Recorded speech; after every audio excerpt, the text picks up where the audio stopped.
എല്ലാ പ്രിയപ്പെട്ട പ്രേക്ഷകർക്കും ഒരിക്കൽ കൂടി സ്വാഗതം രാവിലെയിലേക്ക്. നമ്മുടെ രാവിലെ തുടരുകയാണ്, വാർത്തായാത്ര തുടരുകയാണ്. നമുക്ക് ഈ ദിവസത്തെ ഏറ്റവും പ്രധാനപ്പെട്ട വാർത്തകൾ പരിശോധിക്കാനുള്ള സമയമാണ്.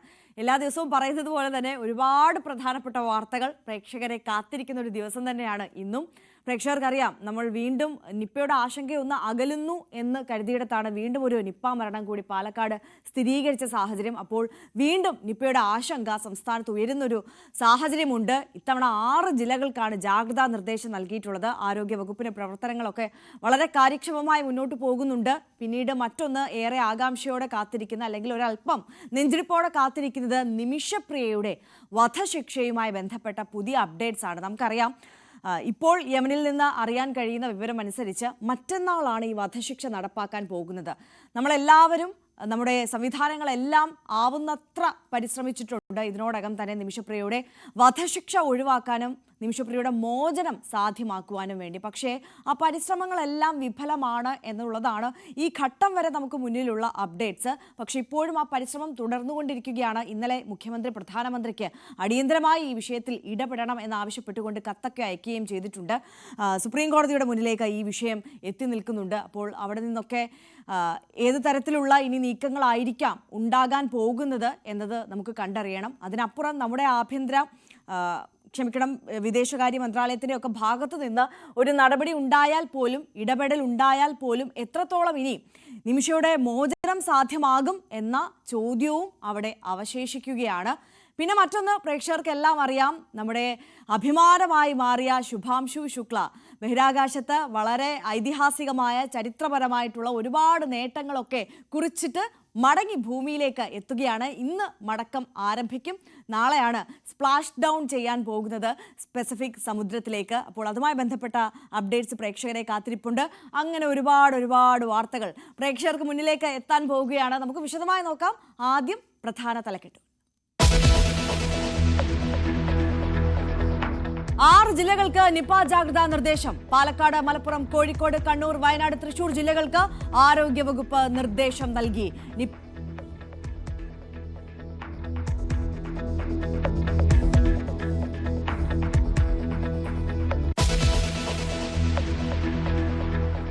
നിമിഷപ്രിയയുടെ മോചനവുമായി ബന്ധപ്പെട്ട ഹർജി ഇന്ന് സുപ്രീം കോടതിക്ക് മുന്നിൽ. അടിയന്തര ഇടപെടൽ ആവശ്യപ്പെട്ട പ്രധാനമന്ത്രിക്ക് മുഖ്യമന്ത്രിയുടെ കത്ത്. യമൻ സർക്കാരിന് കത്തയച്ച് നിമിഷയുടെ അമ്മ.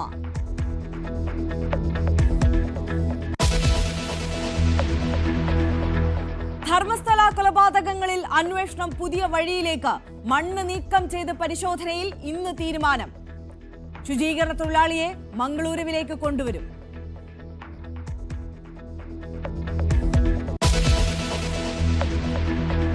പ്രതിഷേധത്തിൽ കുരുങ്ങി പ്രതിസന്ധി തീരാതെ കേരള സർവകലാശാല. ആഴ്ചകളായി ഓഫീസിലെത്താതെ VC. ഈ ഫയൽ നീക്കവും മുടങ്ങി. VC എത്തിയാൽ കനത്ത പ്രതിഷേധമെന്ന് SFI.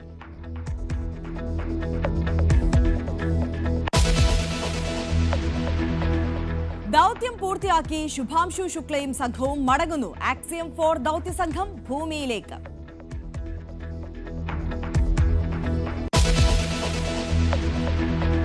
BJPയുടെ പുതിയ സംസ്ഥാന ഭാരവാഹി പട്ടികയ്ക്കെതിരെ വിമർശനം. സമുദായിക സന്തുലനം അട്ടിമറിച്ചു. ഈഴവ സമുദായത്തിലെ നേതാക്കളെ തഴഞ്ഞെന്നും നായർ പാർട്ടിയാക്കിയെന്നും സേവ് BJP ഫോറം. രാജീവ് ചന്ദ്രശേഖറിന്റേത് കരയോഗം കമ്മിറ്റി.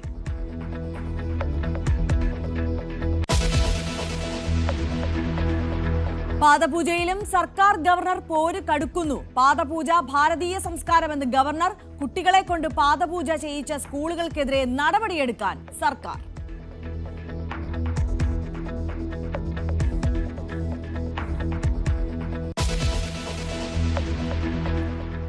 വിശദമായി കടക്കുകയാണ് നമ്മൾ ഓരോ വാർത്തകളിലേക്കും. ആദ്യം തന്നെ പോകുന്നത് നിമിഷപ്രിയയുടെ മോചനവുമായി ബന്ധപ്പെട്ട ആ പരിശ്രമങ്ങൾ ഇപ്പോൾ വളരെ വേഗത്തിൽ നടന്നുകൊണ്ടിരിക്കുകയാണ്. ഇനി മണിക്കൂറുകൾ മാത്രമേ യമനിൽ നിന്നുള്ള റിപ്പോർട്ട് പ്രകാരം ഈ വധശിക്ഷ നടപ്പാക്കാൻ ബാക്കിയുള്ളൂ എന്നതാണ് സാഹചര്യം. അപ്പോൾ നമുക്ക് വിശദമായി നോക്കാം. നിമിഷപ്രിയയുടെ മോചനത്തിനായി ഒന്നായി പരിശ്രമിച്ച നാട്. ബുധനാഴ്ച വധശിക്ഷ നടപ്പാക്കാനിരിക്കെ വിഷയത്തിൽ അടിയന്തരമായി ഇടപെടണമെന്നാവശ്യപ്പെട്ട് മുഖ്യമന്ത്രി പ്രധാനമന്ത്രിക്ക് കത്തയച്ചു. നിമിഷയുടെ അമ്മ യമൻ സർക്കാരിനും കത്തയച്ചിട്ടുണ്ട്. അതേസമയം നിമിഷപ്രിയയുടെ മോചനവുമായി ബന്ധപ്പെട്ട ഹർജി ഇന്ന് സുപ്രീം കോടതി പരിഗണിക്കും. MG മിഥുനാണ് കൂടുതൽ വിശദാംശങ്ങളുമായി നമുക്കൊപ്പം ചേരുന്നത്. മിഥുൻ, ഇപ്പോഴും പ്രതീക്ഷ ബാക്കി വെക്കുകയാണ്. അത് പ്രകാരമുള്ള വലിയ രീതിയിലുള്ള പരിശ്രമം നടക്കുന്നുണ്ട്. ഇന്ന് സുപ്രീം കോടതിക്ക് മുന്നിലേക്ക് ഒരു ഹർജി കൂടി വരുന്നുണ്ട്. എങ്ങനെയാണ് സാഹചര്യം?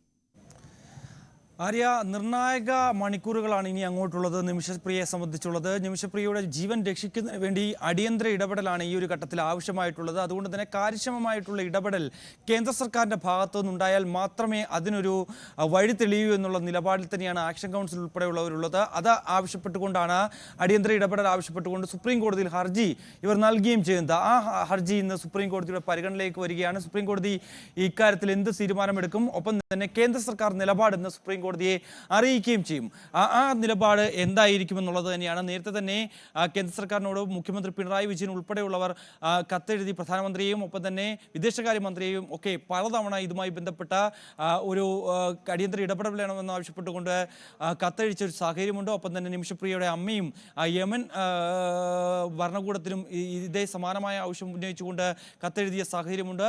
എന്തായാലും നിലവിലെ സാഹചര്യത്തിൽ നിർണായക മണിക്കൂറുകൾ തന്നെയാണ്. എങ്ങനെയാണ് ഈ മോചനം സാധ്യമാവുക എന്നുള്ളതാണ്. അവർ ആവശ്യപ്പെട്ടിട്ടുള്ള ഈ ദിയാധനം അത് $10 ലക്ഷം, അതായത് ഇന്ത്യൻ മണി എന്ന് പറയുന്നത് 8.63 കോടി രൂപയോളം വരും. ആ രൂപ നൽകാൻ തയ്യാറാണ് എന്ന് നിമിഷപ്രിയയുടെ കുടുംബം അറിയിക്കുകയും ചെയ്തിട്ടുണ്ടായത്. പക്ഷേ അക്കാര്യത്തിൽ ഈ ബ്ലഡ് മണി സ്വീകരിക്കുന്നതുമായി ബന്ധപ്പെട്ടോ അല്ലെങ്കിൽ മറ്റു കാര്യങ്ങളോ ഒന്നും തന്നെ ഈ കൊല്ലപ്പെട്ട യമന്റെ പൗരന്റെ കുടുംബം അറിയിക്കുന്നില്ല എന്നുള്ളതാണ് ഏറ്റവും പ്രധാനപ്പെട്ട കാര്യം. പക്ഷേ നിലവിലെ സാഹചര്യത്തിൽ ഈ നിമിഷപ്രിയയുടെ കുടുംബവും ഒപ്പം തന്നെ ഈ യമൻ പൗരൻ്റെ കുടുംബവുമായൊക്കെ കൂടിയാലോചനകൾ നടത്തുന്നുണ്ട്, തിരക്കിട്ട ചർച്ചകൾ നടക്കുന്നുണ്ട്. ഒപ്പം തന്നെ ആക്ഷൻ കൗൺസിലിൻ്റെയും ഒക്കെ നേതൃത്വത്തിൽ വലിയ രീതിയിൽ വ്യാപകമായ രീതിയിൽ ഇവരുടെ മോചനത്തിനായുള്ള ശ്രമം തുടരുകയാണ് എന്നുള്ളതാണ്. അതിനിടെ കാന്തപുരം AP അബൂബക്കർ മുസ്ലിയാർ അടക്കം ഇത്തരത്തിൽ യമനിലെ ആത്മീയ നേതാവുമായി സംസാരിച്ചു എന്നാണ് നമുക്ക് മനസ്സിലാക്കാൻ സാധിക്കുന്നത്. ഇവരുടെ മോചനം ആവശ്യപ്പെട്ടുകൊണ്ടാണ് ഇത്തരത്തിലൊരു കാര്യം അദ്ദേഹം സൂചിപ്പിക്കുകയും ഒപ്പം തന്നെ ഈ കൊല്ലപ്പെട്ട യമൻ പൗരൻ്റെ സഹോദരനുമായും ഇദ്ദേഹം സംസാരിച്ചു എന്നാണ് നമുക്ക് മനസ്സിലാക്കാൻ സാധിക്കുന്നത്. അത്തരത്തിലൊരു ആവശ്യത്തിലേക്ക് അല്ലെങ്കിൽ ഈ ഒരു കാര്യത്തിൽ ഒരു അനുകൂല നിലപാട് സ്വീകരിക്കണം, ഒരു അനുകൂല നടപടി ഉണ്ടാകണമെന്ന് ആവശ്യപ്പെട്ടുകൊണ്ടാണ് അത്തരത്തിൽ നാട്ടിലെ നാനാകോണിൽ നിന്നുള്ള ആളുകളൊക്കെ രംഗത്ത് വന്നിരിക്കുന്നത്. നമുക്കറിയാം, ഇതിനു മുമ്പ് അബ്ദുറഹീമിൻ്റെ മോചനവുമായി ബന്ധപ്പെട്ട് നാട് കൈകോർത്താണ്. അന്ന് ദിയാദനം ആവശ്യപ്പെട്ട ആ തുക സമാഹരിക്കുന്നതിന് വേണ്ടി നാടൊന്നാകെ കൈകോർത്ത് അത് നൽകുകയും പിന്നെ അദ്ദേഹത്തിന്റെ മോചനം സാധ്യമാവുകയും ചെയ്തതാണ്. പക്ഷേ ഇവിടെ സാഹചര്യം മറ്റൊന്നാണ്. കാരണം യമൻ കോടതി നിർദ്ദേശിച്ചു ഇത്തരത്തിൽ പബ്ലിക് പ്രോസിക്യൂട്ടർ ഇതുമായി ബന്ധപ്പെട്ട നിമിഷപ്രിയയുടെ വധശിക്ഷയ്ക്ക് ഉത്തരവിടുന്നു. അത് മറ്റന്നാളാണ് നടക്കാൻ പോകുന്നത്. അത് ജയിൽ അധികൃതർക്ക് കൈമാറുകയും ചെയ്തു. ഇതിനും മുമ്പും സമാനമായ രീതിയിലേക്ക് സാഹചര്യങ്ങളൊക്കെ പോയപ്പോഴൊക്കെ ഇത്രയും സങ്കീർണമായ രീതിയിലേക്ക് വന്നിട്ടില്ലായിരുന്നു. അതൊക്കെ പിന്നീട് നീട്ടിവെക്കാനുള്ള ഒരു ശ്രമം നടത്തിയിരുന്നു. ആ ശ്രമം പിന്നീട് ഫലം കാണുന്നതാണ് നമ്മൾ കാണുകയും ചെയ്തത്. പക്ഷേ നിലവിലെ സാഹചര്യത്തിൽ യമൻ ഭരണകൂടം കൂടുതൽ കടുപ്പിക്കുന്നതായിട്ടാണ്.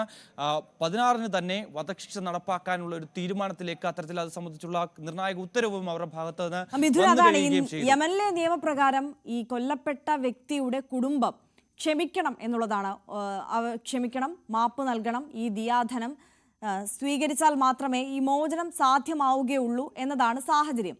പക്ഷെ ഇവിടെ ഈ കുടുംബം ദിയാധനം സ്വീകരിക്കാൻ തുടക്കം മുതൽ തന്നെ വിസമ്മതം അറിയിച്ചതാണ് ഈ പ്രതിസന്ധി ഇങ്ങനെ നീണ്ടുപോകാനും ഒരു മോചനം സാധ്യമാക്കാൻ സാധിക്കാതെ പോയതും എന്നതല്ലേ സാഹചര്യം.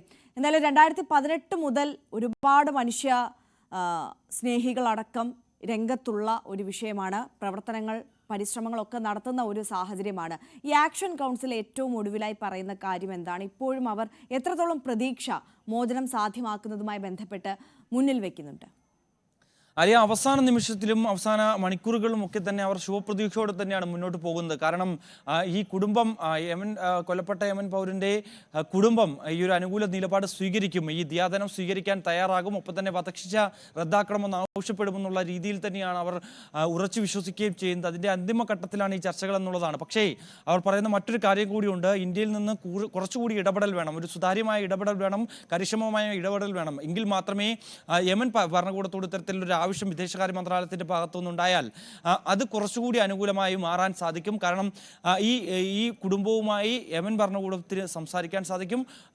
ഈ കാര്യത്തിൽ ഏതെങ്കിലും തരത്തിലൊരു വിട്ടുവീഴ്ചയ്ക്ക് തയ്യാറാണോ എന്നടക്കമുള്ള കാര്യങ്ങളിൽ ഒരു അഭ്യർത്ഥന നടത്താൻ യമൻ ഭരണകൂടത്തിന് സാധിക്കും. പക്ഷേ അവർ അതിന് തയ്യാറാകണമെങ്കിൽ ഇന്ത്യയുടെ നിലപാടാണ് അതിലേറ്റവും പ്രധാനമായിട്ടുള്ളത്. അതുകൊണ്ട് തന്നെ ഇന്ത്യ ഇക്കാര്യത്തിൽ എന്ത് നിലപാട് സ്വീകരിക്കും, അല്ലെങ്കിൽ ഈ കുറച്ച് മണിക്കൂറുകൾ മാത്രമേ ബാക്കിയുള്ളൂ. അതുകൊണ്ട് തന്നെ ആ സമയത്തിൽ ആ നടപടി ഇന്ത്യയുടെ ഭാഗത്തു നിന്നുണ്ടായാൽ ഒരു ജീവൻ രക്ഷിക്കാൻ സാധിക്കുമെന്നുള്ളൊരു കാര്യമാണ് ആക്ഷൻ കൗൺസിൽ മുന്നോട്ട് വെക്കുന്നത്. അതിൻ്റെ ഭാഗമായി തന്നെയാണ് സുപ്രീം കോടതിയിൽ അടിയന്തര ഹർജി നൽകുകയും ചെയ്തിരിക്കുന്നത്. എന്തായാലും ഇന്നത് സുപ്രീം കോടതിയുടെ പരിഗണനയിലേക്ക് വരികയാണ്. സുപ്രീം കോടതി അത് അടിയന്തരമായി പരിഗണിക്കുകയും ചെയ്യും.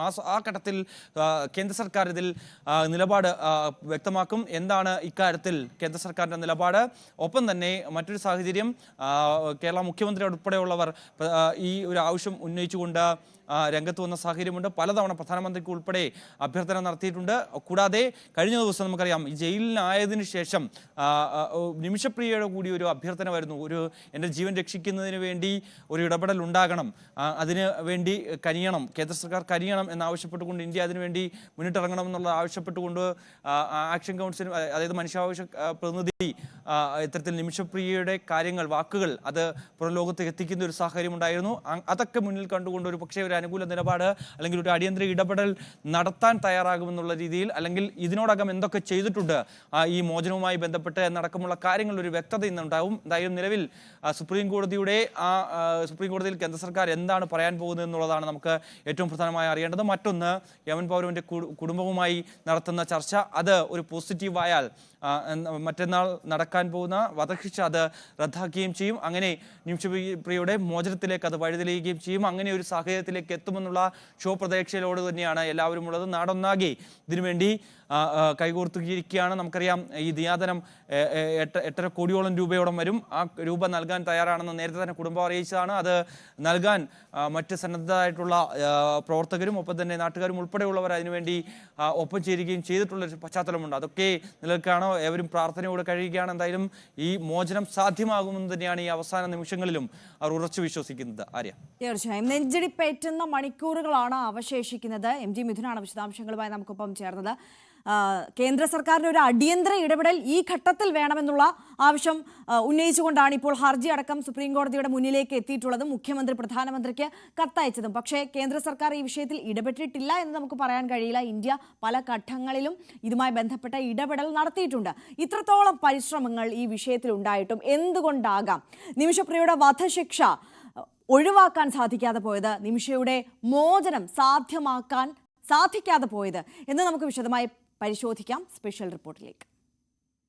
കഴിഞ്ഞ കുറച്ച് ദിവസങ്ങളായി ഇന്ത്യയിൽ, പ്രത്യേകിച്ച് കേരളത്തിൽ വലിയ ചർച്ചാ വിഷയമായിരിക്കുന്നത് യമനിൽ വധശിക്ഷയ്ക്ക് വിധിക്കപ്പെട്ട ഇന്ത്യൻ നഴ്സ് നിമിഷപ്രിയയുടെ കേസാണ്. യമൻ സ്വദേശിയായ തലാൽ മെഹദിയെ അതിക്രൂരമായി കൊലപ്പെടുത്തി എന്ന കുറ്റത്തിനാണ് നിമിഷപ്രിയയ്ക്ക് യമൻ കോടതി വധശിക്ഷ വിധിച്ചിരിക്കുന്നത്. നിമിഷപ്രിയയെ വധശിക്ഷയിൽ നിന്ന് രക്ഷിക്കാൻ ഇന്ത്യൻ സർക്കാർ ഇടപെടണമെന്ന ആവശ്യം ചില സംഘടനകളും പ്രതിപക്ഷ നേതാക്കളും ഉന്നയിക്കുന്നുണ്ട്. എന്നാൽ ഈ വിഷയത്തിൽ ആഴത്തിലിറങ്ങുന്നതിന് മുൻപ് നിമിഷപ്രിയയ്ക്കെതിരെ ചുമത്തിയ കുറ്റങ്ങൾ എന്താണെന്നും ഏത് സാഹചര്യത്തിലാണ് യമൻ കോടതി വധശിക്ഷ വിധിച്ചതെന്നും മനസ്സിലാക്കേണ്ടത് അത്യാവശ്യമാണ്. ഈ വിഷയത്തിൽ നയതന്ത്രപരമായ ഇടപെടലുകൾക്ക് എത്രത്തോളം പ്രസക്തി ഉണ്ടെന്നതും പരിശോധിക്കേണ്ടതുണ്ട്. പാലക്കാട് ജില്ലയിലെ കൊല്ലങ്കോട് സ്വദേശിനിയായ നിമിഷപ്രിയ ടോമി തോമസ് 2008 മുതലാണ് യമനിൽ നഴ്സായി ജോലി ചെയ്തു വരുന്നത്. 2011 നിമിഷ കേരളത്തിലേക്ക് തിരികെ വരികയും ടോമി തോമസിനെ വിവാഹം കഴിക്കുകയും ചെയ്തു. വിവാഹശേഷം ഭർത്താവിനോടൊപ്പം നിമിഷപ്രിയ യമനിലേക്ക് മടങ്ങിയെങ്കിലും 2014 യമനിലെ ആഭ്യന്തര യുദ്ധം രൂക്ഷമായതിനെ തുടർന്ന് ഭർത്താവ് ടോമി തോമസ് മകളോടൊപ്പം കേരളത്തിലേക്ക് മടങ്ങി. എന്നാൽ നിമിഷ യമനിൽ തന്നെ തുടർന്നു. 2015 നിമിഷപ്രിയ സർക്കാർ ആശുപത്രിയിലെ ജോലി ഉപേക്ഷിച്ച് തലാൽ അബ്ദോ മെഹദി എന്ന പ്രാദേശിക വ്യവസായിയെ വിവാഹം കഴിക്കുകയും അദ്ദേഹവുമായി ചേർന്ന് സ്വന്തമായി ഒരു ക്ലിനിക്ക് തുടങ്ങുകയും ചെയ്തു. യമൻ കോടതി രേഖകൾ പ്രകാരം 2017 ജൂലൈ മാസത്തിൽ നിമിഷപ്രിയ തലാൽ അബ്ദോ മെഹദിക്ക് മയക്കുമരുന്ന് നൽകി കൊലപ്പെടുത്തുകയും തുടർന്ന് മറ്റൊരു നഴ്സിന്റെ സഹായത്തോടെ മൃതദേഹം കഷ്ണങ്ങളാക്കി പ്ലാസ്റ്റിക് ബാഗുകളിലാക്കി ഒരു ഭൂഗർഭ ടാങ്കിനുള്ളിൽ ഉപേക്ഷിക്കുകയും ചെയ്തു. മെഹദിയുടെ കൊലപാതകം പുറത്തറിഞ്ഞതിനെ തുടർന്ന് നിമിഷപ്രിയ അറസ്റ്റിലായി. സനയിലെ വിചാരണ കോടതിയിൽ ഒരു ഘട്ടത്തിൽ നിമിഷ കൊലപാതകം സമ്മതിച്ചിരുന്നു. തുടർന്ന് സനയിലെ വിചാരണ കോടതി നിമിഷയെ വധശിക്ഷയ്ക്ക് വിധിച്ചു. ഈ വിധിക്കെതിരെ നിമിഷ യമനിലെ സുപ്രീം കോടതിയിൽ അപ്പീൽ നൽകിയെങ്കിലും സുപ്രീം കോടതിയും അവരുടെ അപ്പീൽ തള്ളി വധശിക്ഷ ശരിവെക്കുകയായിരുന്നു. അതിനുശേഷം നിമിഷ യമൻ പ്രസിഡന്റിന് ദയാഹർജി നൽകിയെങ്കിലും പ്രസിഡന്റും മാപ്പ് നൽകാൻ തയ്യാറായില്ല. കൊല്ലപ്പെട്ട തലാൽ അബ്ദോ മെഹദിയുടെ കുടുംബം ബ്ലഡ് മണി സ്വീകരിക്കാനും ഇതുവരെ തയ്യാറായിട്ടില്ല. നിമിഷപ്രിയയെ രക്ഷിക്കാൻ സാധ്യമായ എല്ലാ നിയമപരമായ ശ്രമങ്ങളും നടന്നിട്ടുണ്ടെങ്കിലും അവരുടെ കുറ്റകൃത്യം അത്ര ഗുരുതരമായതിനാൽ എല്ലാ ശ്രമങ്ങളും പരാജയപ്പെട്ടു. യമനിലെ നിയമവ്യവസ്ഥ, പ്രത്യേകിച്ചും ശരീഅത്ത് നിയമം ഇത്തരം കേസുകളിൽ വളരെ കർശനമാണ്. ശരീഅത്ത് നിയമപ്രകാരം കൊല്ലപ്പെട്ട വ്യക്തിയുടെ കുടുംബത്തിന് പ്രതിക്ക് മാപ്പ് നൽകാനും പകരം ബ്ലഡ് മണി അഥവാ ദിയാധനം സ്വീകരിക്കുവാനും അവകാശമുണ്ട്. എന്നാൽ മെഹദിയുടെ കുടുംബം അതിന് തയ്യാറാകാത്ത സാഹചര്യത്തിൽ നിമിഷപ്രിയയുടെ മുന്നിൽ മറ്റ് വഴികളൊന്നും അവശേഷിക്കുന്നില്ല. ഈ കേസിൽ ഹൂതി വിമതരുടെ നിയന്ത്രണത്തിലുള്ള സനയിലാണ് നിമിഷപ്രിയയുടെ വിചാരണ നടന്നതെങ്കിലും ഇന്ത്യക്ക് ഹൂതികളുമായി ഔദ്യോഗിക നയതന്ത്ര ബന്ധം ഇല്ലാത്തതും പ്രശ്നങ്ങൾ കൂടുതൽ സങ്കീർണമാക്കിയിട്ടുണ്ട്. എങ്കിലും നിമിഷയെ രക്ഷിക്കാനുള്ള ശ്രമങ്ങൾ ഇപ്പോഴും തുടരുകയാണ്. രക്തപ്പണം നൽകി അവരെ രക്ഷിക്കാൻ ഒരു ആക്ഷൻ കൗൺസിൽ രൂപീകരിച്ച് പ്രവർത്തിക്കുന്നുണ്ട്. ഈ വിഷയത്തിൽ ജൂലൈ 16-ന് വധശിക്ഷ നടപ്പാക്കാൻ സാധ്യതയുണ്ടെന്ന് റിപ്പോർട്ടുകൾ വന്നിരിക്കുകയാണ്. ഈ സാഹചര്യത്തിൽ ഇന്ത്യൻ സർക്കാരിന്റെ ഉന്നതതല ഇടപെടലുകൾക്കായി നിമിഷയുടെ കുടുംബവും ആക്ഷൻ കൗൺസിലും നിരന്തരം അഭ്യർത്ഥിച്ചുകൊണ്ടിരിക്കുകയാണ്. നിമിഷപ്രിയ ഒരു ഇന്ത്യൻ പൗരയാണ് എന്നതുകൊണ്ട് മാത്രം യമനിൽ ചെയ്ത ഈ കൊടും കുറ്റത്തിന് അവരെ എങ്ങനെയാണ് വെറുതെ വിടാൻ സാധിക്കുക? ഇങ്ങനെയൊരു സാഹചര്യത്തിൽ നിമിഷപ്രിയയെ കുറ്റവിമുക്തയാക്കാനുള്ള ശ്രമങ്ങൾ എത്രത്തോളം ന്യായീകരിക്കപ്പെടാവുന്നതാണ് എന്ന ചോദ്യം സ്വാഭാവികമായും ഉയരുന്നുണ്ട്. എന്നിരുന്നാലും ഒരു മനുഷ്യ ജീവനെ രക്ഷിക്കാൻ സാധ്യമായ എല്ലാ വഴികളും തേടുന്നത് മാനുഷികമായ ഒരു കടമയാണെന്നും നയതന്ത്രപരമായ എല്ലാ സാധ്യതകളും ഉപയോഗിക്കണമെന്നും ചിലർ വാദിക്കുന്നുണ്ട്. പ്രത്യേകിച്ചും നിമിഷപ്രിയ തലാൽ മെഹദിയിൽ നിന്ന് ലൈംഗികവും സാമ്പത്തികവുമായ പീഡനങ്ങൾ നേരിട്ടിരുന്നുവെന്നും പാസ്പോർട്ട് ഉൾപ്പെടെയുള്ള രേഖകൾ തലാൽ പിടിച്ചെടുത്തിരുന്നുവെന്നും അതുകൊണ്ടാണ് ഈ കൊലപാതകം നടന്നതെന്നും നിമിഷയുടെ അഭിഭാഷകർ കോടതിയിൽ വാദിച്ചിരുന്നു. എന്നാൽ യമനീസ് കോടതി ഈ വാദങ്ങളെ അംഗീകരിച്ചിട്ടില്ല. ഈ വാദങ്ങൾ എത്രത്തോളം ശരിയാണെന്ന് സ്ഥാപിക്കാൻ വ്യക്തമായ തെളിവുകൾ ഹാജരാക്കാൻ അവർക്ക് സാധിച്ചിട്ടില്ല എന്നതാണ് യാഥാർത്ഥ്യം. അപ്പോൾ അങ്ങനെയാണ്, അത്രത്തോളം സങ്കീർണമാണ് ഈ വിഷയം എന്നതാണ് സാഹചര്യം. അതായത് മറ്റ് രാജ്യങ്ങൾക്ക് ഈ വിഷയത്തിൽ ഇടപെടാനുള്ള ഒരു ബുദ്ധിമുട്ടുണ്ട്. കാരണം ഈ വീഡിയോയിൽ സൂചിപ്പിച്ചതുപോലെ തന്നെ, ഈ റിപ്പോർട്ടിൽ സൂചിപ്പിച്ചതുപോലെ തന്നെ യമന്റെ നിയമവ്യവസ്ഥ അത്രത്തോളം സങ്കീർണമാണ്. അവിടെ ഈ നിമിഷയ്ക്ക് ഒരു മോചനം സാധ്യമാകണം, അല്ലെങ്കിൽ വധശിക്ഷ നടപ്പാക്കാതെ വിടണം എന്നുണ്ടെങ്കിൽ അത് ഈ കൊല്ലപ്പെട്ട വ്യക്തിയുടെ കുടുംബം ആ വിഷയം അംഗീകരിക്കണം, ഈ ബ്ലഡ് മണി സ്വീകരിച്ചുകൊണ്ട് മാപ്പ് നൽകണം എന്നുള്ളതാണ്. പക്ഷെ ആ കുടുംബം ഇതുവരെ അതിന് തയ്യാറാകാത്തതും മാത്രമല്ല നിമിഷപ്രിയ നിരപരാധിയാണെന്ന് കോടതിയിൽ തെളിയിക്കാൻ സാധിക്കാതെ പോയതുമാണ് ഈ മോചനം സാധ്യമാകാതെ പോയതും ഈ വധശിക്ഷ നടപ്പാക്കുന്നതിൽ നിന്ന് ഈ നിമിഷം വരെ പിന്മാറ്റാൻ അല്ലെങ്കിൽ അതിനൊരു തടയിടാൻ സാധിക്കാതെ പോയതും എന്നതാണ് സാഹചര്യം. എന്തായാലും ഇനി മണിക്കൂറുകൾ മാത്രമേ അവശേഷിക്കുന്നുള്ളൂ. എന്ത് സംഭവിക്കും എന്ന് നമുക്ക് കണ്ടറിയാം. വലിയ ആശങ്കയാണ്. നാടൊന്നാകെ ഒരേ പ്രാർത്ഥനയിലാണ് നിമിഷപ്രിയയുടെ വധശിക്ഷ നടപ്പാക്കരുത്, നിമിഷപ്രിയയെ മോചിപ്പിക്കണം എന്നുള്ളത്. എന്തായാലും അവസാന നിമിഷം നടക്കുന്ന ഈ ചർച്ചകളിലൊക്കെ എന്തെങ്കിലും തരത്തിലുള്ള അനുകൂലമായ തീരുമാനം ഉണ്ടാകുമോ എന്ന് നമുക്കും പ്രതീക്ഷയോടെ കാത്തിരിക്കാം. മറ്റ് വാർത്തകളിലേക്ക് പോവുകയാണ്. നിപ മരണം സ്ഥിരീകരിച്ചതോടെ 6 ജില്ലകൾക്ക് ജാഗ്രതാ നിർദ്ദേശവുമായി ആരോഗ്യവകുപ്പ്. രോഗലക്ഷണങ്ങൾ ഉണ്ടെങ്കിൽ അറിയിക്കണമെന്നാണ് പാലക്കാട്, മലപ്പുറം, കോഴിക്കോട്, കണ്ണൂർ, വയനാട്, തൃശൂർ ജില്ലകളിലെ ആശുപത്രികൾക്ക് നിർദ്ദേശം നൽകിയിട്ടുള്ളത്. മരിച്ച പാലക്കാട് കുമരംപുത്തൂർ സ്വദേശിയുടെ സമ്പർക്ക പട്ടികയിൽ 46 പേരാണ് ഉള്ളത്. CV അനുമോദ് കൂടുതൽ വിശദാംശങ്ങളുമായി നമുക്കൊപ്പം ചേരുകയാണ്. Anumod, good morning. നമ്മൾ ഒരു ഘട്ടത്തിൽ, അതായത് കഴിഞ്ഞ ദിവസങ്ങളിൽ ഈ നിപ്പ ആശങ്ക അകലുന്നു എന്ന് സമാധാനപ്പെട്ടിരിക്കുകയായിരുന്നു. അതിനിടയിലാണ് വീണ്ടും നിപ്പയുടെ ആശങ്ക വർദ്ധിക്കുന്ന സാഹചര്യം വന്നിരിക്കുന്നത്. എങ്ങനെയാണ് പുതിയ ജാഗ്രതാ നിർദ്ദേശം?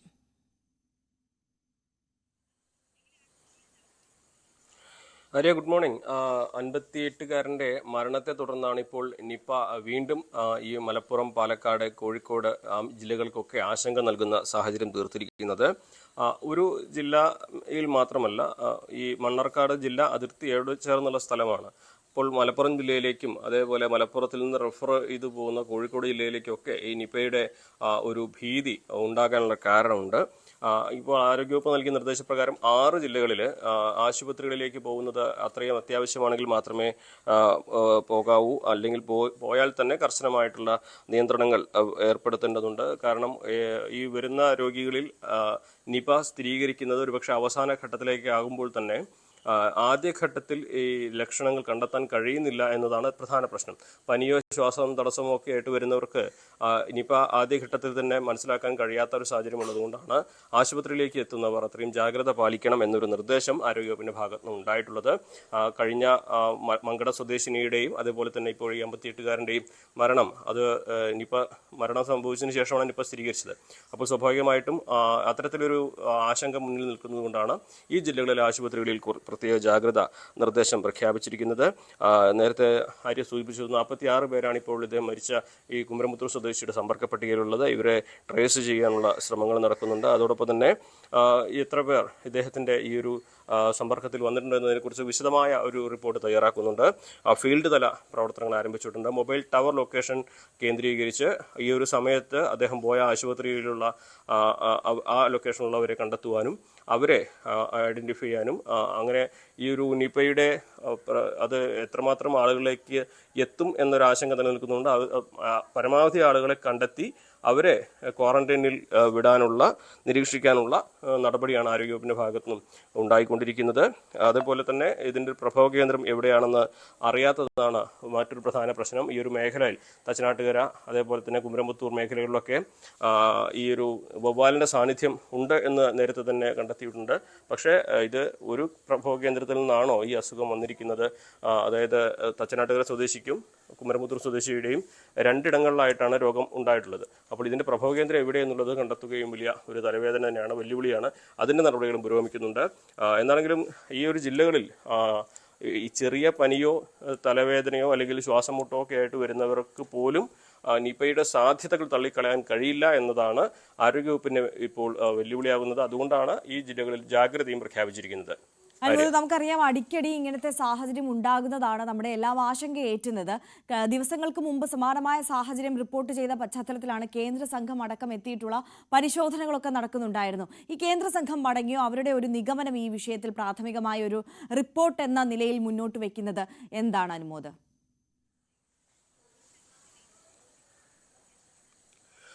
കേന്ദ്ര സംഘം ഈ വവ്വാലുകളുടെ മേഖലകൾ കേന്ദ്രീകരിച്ചാണ് അവരുടെ പ്രവർത്തനം ഇപ്പോൾ നടക്കുന്നത്.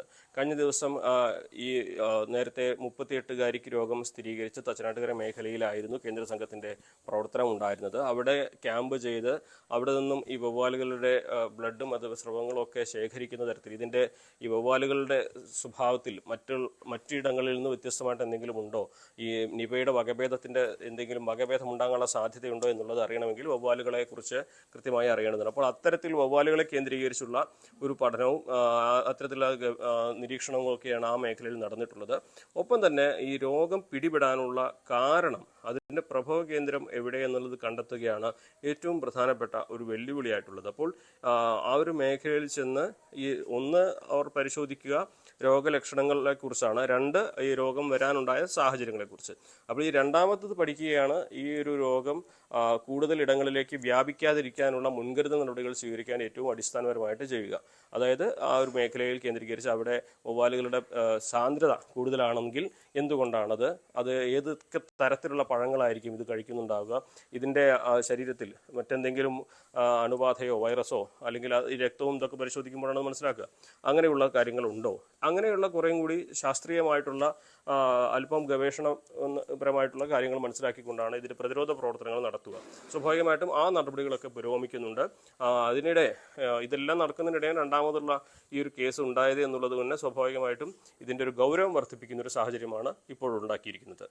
തീർച്ചയായും CV അനുമോദാണ് വിശദാംശങ്ങളുമായി ചേർത്തത്. എന്തായാലും സംസ്ഥാനത്ത് വീണ്ടും നിപ്പയുടെ ആശങ്ക ഇങ്ങനെ ഏറുകയാണ്. ഇപ്പോൾ പാലക്കാട് കഴിഞ്ഞ ദിവസം മരിച്ച വ്യക്തിക്ക് നിപ്പ സ്ഥിരീകരിച്ച ഒരു പശ്ചാത്തലത്തിലാണ് വീണ്ടും ആശങ്കയേറുന്നത്. ഇത്തവണ ആരോഗ്യവകുപ്പ് പാലക്കാട്, മലപ്പുറം, കോഴിക്കോട്, കണ്ണൂർ, വയനാട്, തൃശൂർ ജില്ലകൾ അങ്ങനെ 6 ജില്ലകൾക്ക് ജാഗ്രതാ നിർദ്ദേശം നൽകിയിട്ടുണ്ട്. ഇവിടെ എത്തുന്ന ആശുപത്രികളിലേക്ക് അവിടെ എത്തുന്ന രോഗികൾക്ക് പനിയുടെ അടക്കം ലക്ഷണങ്ങൾ ഉണ്ടെങ്കിൽ അത് ജാഗ്രതയോടുകൂടി കൈകാര്യം ചെയ്യണമെന്നുള്ള നിർദ്ദേശമാണ് നൽകിയിട്ടുള്ളത്. ഇനി നമുക്ക് മറ്റു വാർത്തകൾ കൂടി നോക്കാം. പ്രേക്ഷകർക്കറിയാം ധർമ്മസ്ഥലയിൽ ഉണ്ടായിട്ടുള്ള കൂട്ടക്കൊലപാതക പരമ്പര വാർത്തയുമായി ബന്ധപ്പെട്ട് ഓരോ ദിവസവും പുതിയ പുതിയ അപ്ഡേറ്റ്സുകൾ ന്യൂസ് 18 പ്രേക്ഷകരിലേക്ക് എത്തിക്കാറുണ്ട്. ഞെട്ടിക്കുന്ന വിവരങ്ങളാണ് ഓരോ ദിവസവും പുറത്തിങ്ങനെ വന്നുകൊണ്ടേയിരിക്കുന്നത്. അപ്പോൾ ധർമ്മസ്ഥലയിലേക്കാണ് ഇനി നമ്മൾ പോകുന്നത്. ധർമ്മസ്ഥലയിൽ ലൈംഗിക അതിക്രമത്തിനിരയായ 100ഓളം പേരുടെ മൃതദേഹം കുഴിച്ചുമൂടിയെന്ന മുൻ ജീവനക്കാരന്റെ മൊഴിയും തെളിവുകളും നൽകിയിട്ടും പോലീസ് തുടർ നടപടികൾ സ്വീകരിക്കാത്തതിൽ ആക്ഷൻ കമ്മിറ്റിയുടെ പ്രതിഷേധം. പ്രദേശം കുഴിച്ച് പരിശോധിക്കാൻ തയ്യാറായില്ലെങ്കിൽ ആക്ഷൻ കമ്മിറ്റിയുടെ നേതൃത്വത്തിൽ സ്വന്തം നിലയിൽ പരിശോധന നടത്തുമെന്നാണ് ഇപ്പോൾ ഇവർ മുന്നറിയിപ്പ് നൽകുന്നത്. ധർമ്മസ്ഥലയിൽ നിന്ന് KV ബൈജു തയ്യാറാക്കിയ റിപ്പോർട്ടിലേക്ക്. ധർമ്മസ്ഥലയിലെ കൂട്ടക്കൊലപാതക പരമ്പരയിൽ വെളിപ്പെടുത്തൽ അന്വേഷണം വേണമെന്ന ആവശ്യം ശക്തമാവുന്നു. പോലീസിൽ കേസെടുത്തെങ്കിലും ഇപ്പോൾ മൃതദേഹങ്ങൾ ഇത്തരത്തിൽ കുഴിച്ച് എടുത്ത് പരിശോധിക്കാൻ ഇതുവരെ തയ്യാറായിട്ടില്ല. അതിനെതിരെ വലിയ പ്രതിഷേധമാണ് ധർമ്മസ്ഥലയിൽ ഉയരുന്നത്. ഞാനിപ്പോൾ ഉള്ളത് ധർമ്മസ്ഥലയിൽ തന്നെയാണ്. നമ്മോടൊപ്പം ഈ ആക്ഷൻ കമ്മിറ്റി ഭാരവാഹികളായ നിരവധി പേരുണ്ട്. അതിൽ മലയാളിയായ ജയന്താണ് നമ്മോടൊപ്പം ആദ്യം ചേരുന്നത്. എന്താണിപ്പോൾ നമുക്ക് പ്രധാനമായും ആവശ്യപ്പെടാനുള്ളത്? സാർ, ഇത് 10-20 വർഷം കൊണ്ട് ഇട്ട ബോഡി എന്ന് പറഞ്ഞിട്ടുണ്ട്. ഇങ്ങനൊരു കാര്യം പറയുമ്പോൾ ഗവൺമെൻറ് ഇമ്മീഡിയറ്റ്ലി ആക്ഷൻ എടുക്കണമായിരുന്നു. എന്നാൽ 20 ദിവസമായിട്ട് ഇന്ന് വരെ എടുത്തിട്ടില്ല. നാളെ എവിടെയെങ്കിലും പറയാൻ വന്നവൻ HME ആരായിരിക്കും, ഇതിൻ്റെ ഇത് ഓണകാരുടെ ആരായിരിക്കും, അല്ലയോ? അതുകൊണ്ട് നമ്മളിന്ന് പറഞ്ഞേക്കുന്നത്, ഇന്ന് മഹേഷ് തിമ്മറോടിയൻ്റെ ഒരു വെഡിങ് ആനിവേഴ്സറി ആയിരുന്നു. അന്ന് ഇന്നിപ്പോൾ ഒരു 10,000-2000 ആൾക്കാർ വന്ന് കൂടിയിട്ടുണ്ട്. അവരുടെ മുമ്പിൽ തന്നെ ഇന്ന് ഗിരീഷൻ എന്ന് പറഞ്ഞിട്ടുണ്ട്, നിങ്ങൾ ആക്ഷൻ എടുത്തില്ലെങ്കിൽ ഞങ്ങൾ ഇമ്മീഡിയറ്റ് എമർജൻസി ആയിട്ട് തന്നെ ആക്ഷൻ എടുക്കും. ഞങ്ങൾ തന്നെ ആ മണ്ണിൽ കിടക്കുന്ന ബോഡി എടുക്കും. അതിൻ്റെ ഏതാ ഹിന്ദു സംസ്കൃതി പ്രകാരം ചെയ്യേണ്ട ആ കാര്യങ്ങൾ ചെയ്തിരിക്കും. ഞങ്ങളെയും കൊണ്ട് അത് ചെയ്യിക്കരുത്. കാനൂന് ഞങ്ങളെയും കൊണ്ട് കയ്യിലെടുപ്പിക്കാൻ വേണ്ടി ചെയ്യരുത്. ഞാൻ പറഞ്ഞുകൊണ്ടിരിക്കുന്നത്, ഞങ്ങൾ ഏത് ജയിലിൽ പാനും റെഡിയായിട്ട് നിൽക്കുന്നവർ, അതിൽ അത്ര വലിയ ടീമായവർ. അതുകൊണ്ട് ഞങ്ങൾ എന്തിനും റെഡിയായിട്ടാണ് നിൽക്കുന്നത്. ഞങ്ങൾക്കെന്ന് പറഞ്ഞാൽ ശവത്തിനെ തീക്കകത്ത് പോകുമ്പോൾ പേടിക്കൽ കാര്യമൊന്നുമില്ല. അതേപോലെ ഞങ്ങൾ നിൽക്കുന്നത്, ഞങ്ങൾ ചത്തി ജീവിച്ച് നിൽക്കുന്നവർ. അതുകൊണ്ട് ഞങ്ങൾ ഒന്നിനും ഭയക്കുകയില്ല. അതുകൊണ്ട് ആവുന്നത്രയും വേഗം കർണാടക സർക്കാരത്തിനോട് പറയുന്ന, ഇലാഖയോടും പറയുന്ന ആക്ഷൻ എടുക്കുമോ?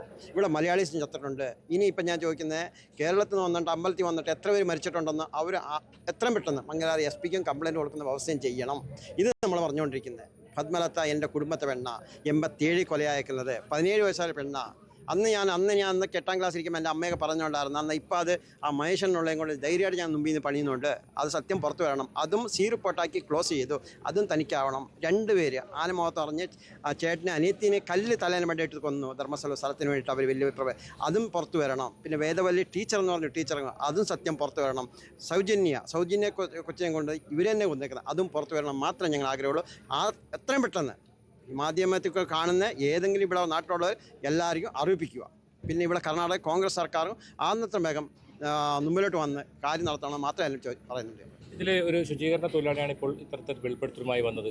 എത്രത്തോളം ആധികാരികത ആ ഒരു വെളിപ്പെടുത്തലുണ്ട്? അതിനപ്പുറം നിങ്ങൾക്ക് തെളിവുകൾ എന്തെങ്കിലും നാട്ടുകാർക്ക് അല്ലെങ്കിൽ ആക്ഷൻ കമ്മിറ്റിക്ക് കണ്ടെത്താൻ സാധിച്ചു? 100% ആ പറഞ്ഞ പുള്ളി അല്ലാത്ത ബോഡി ഞങ്ങൾ തന്നെ എടുത്തു കൊടുക്കും.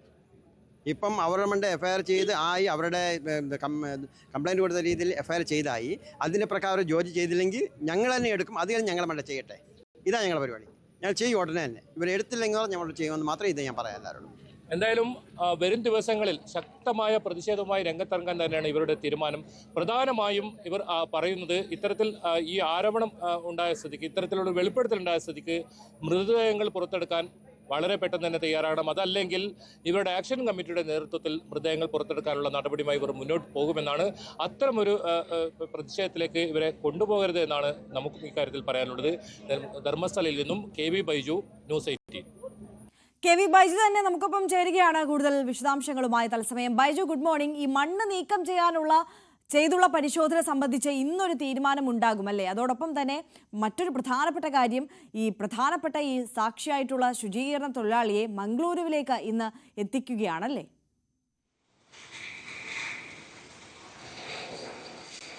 തീർച്ചയായും ഭാര്യ, ഒരു ഭാഗത്ത് ഇത്തരത്തിൽ ആക്ഷൻ കമ്മിറ്റിയുടെ വലിയ പ്രതിഷേധം ഇത് വൈകുന്നതിനെതിരെ, അപ്പോഴും നമുക്ക് മനസ്സിലാക്കാൻ സാധിക്കുന്നത് ഇപ്പോൾ പോലീസ് അതിന്റെ നടപടികളിലേക്ക് കടന്നിരിക്കുന്നു എന്നാണ്. ഏറ്റവും പുതുതായി ഇതിൽ നിന്ന് ലഭിക്കുന്ന ഒരു വിവരം, ഈ ധർമ്മസ്ഥലയിലുള്ള ശുചീകരണ തൊഴിലാളി, അതായത് പോലീസ് സുരക്ഷയിലുള്ള ശുചീകരണ തൊഴിലാളിയെ മംഗളൂരുവിലേക്ക് കൊണ്ടുവരുന്നു. അല്പസമയത്തിനകം ആ പോലീസ് മംഗളൂരുവിലേക്ക് കൊണ്ടുവരും.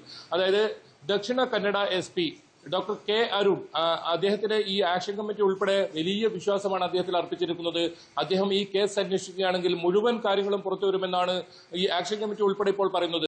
അദ്ദേഹത്തിന്റെ മുമ്പിലേക്കാണ് ഇപ്പോൾ ഇയാളെ കൊണ്ടുവരുന്നത്. വിശദമായ മൊഴി രേഖപ്പെടുത്തും. അതുകൂടാതെ ഇനി ഈ മണ്ണ് എടുത്തുള്ള പരിശോധന, അതിനുള്ള നടപടികൾ, അത് ഏത് രീതിയിൽ വേണമെന്നതിനെ കുറിച്ചുള്ള പ്രത്യേക യോഗം ഈ മംഗളൂരുവിൽ ഇന്ന് ചേരുമെന്നുണ്ടെന്നും നമുക്കറിയുന്നു. അതായത് ഇതിന് വേണ്ടുന്ന ഉപകരണങ്ങൾ, ഈ 100 മൃതദേഹങ്ങളാണ് ഈ പ്രദേശത്തുള്ളത്, അതെല്ലാം പരിശോധിക്കേണ്ടതുണ്ട്. അതുകൊണ്ട് വലിയ സംവിധാനങ്ങൾ ഒരുക്കേണ്ടതുണ്ട്. അത്തരം സംവിധാനങ്ങൾ ഒരുക്കേണ്ടതുമായി ബന്ധപ്പെട്ട കാര്യങ്ങൾ ഇന്ന് മംഗളൂരുവിൽ ചർച്ചയുണ്ടാകും.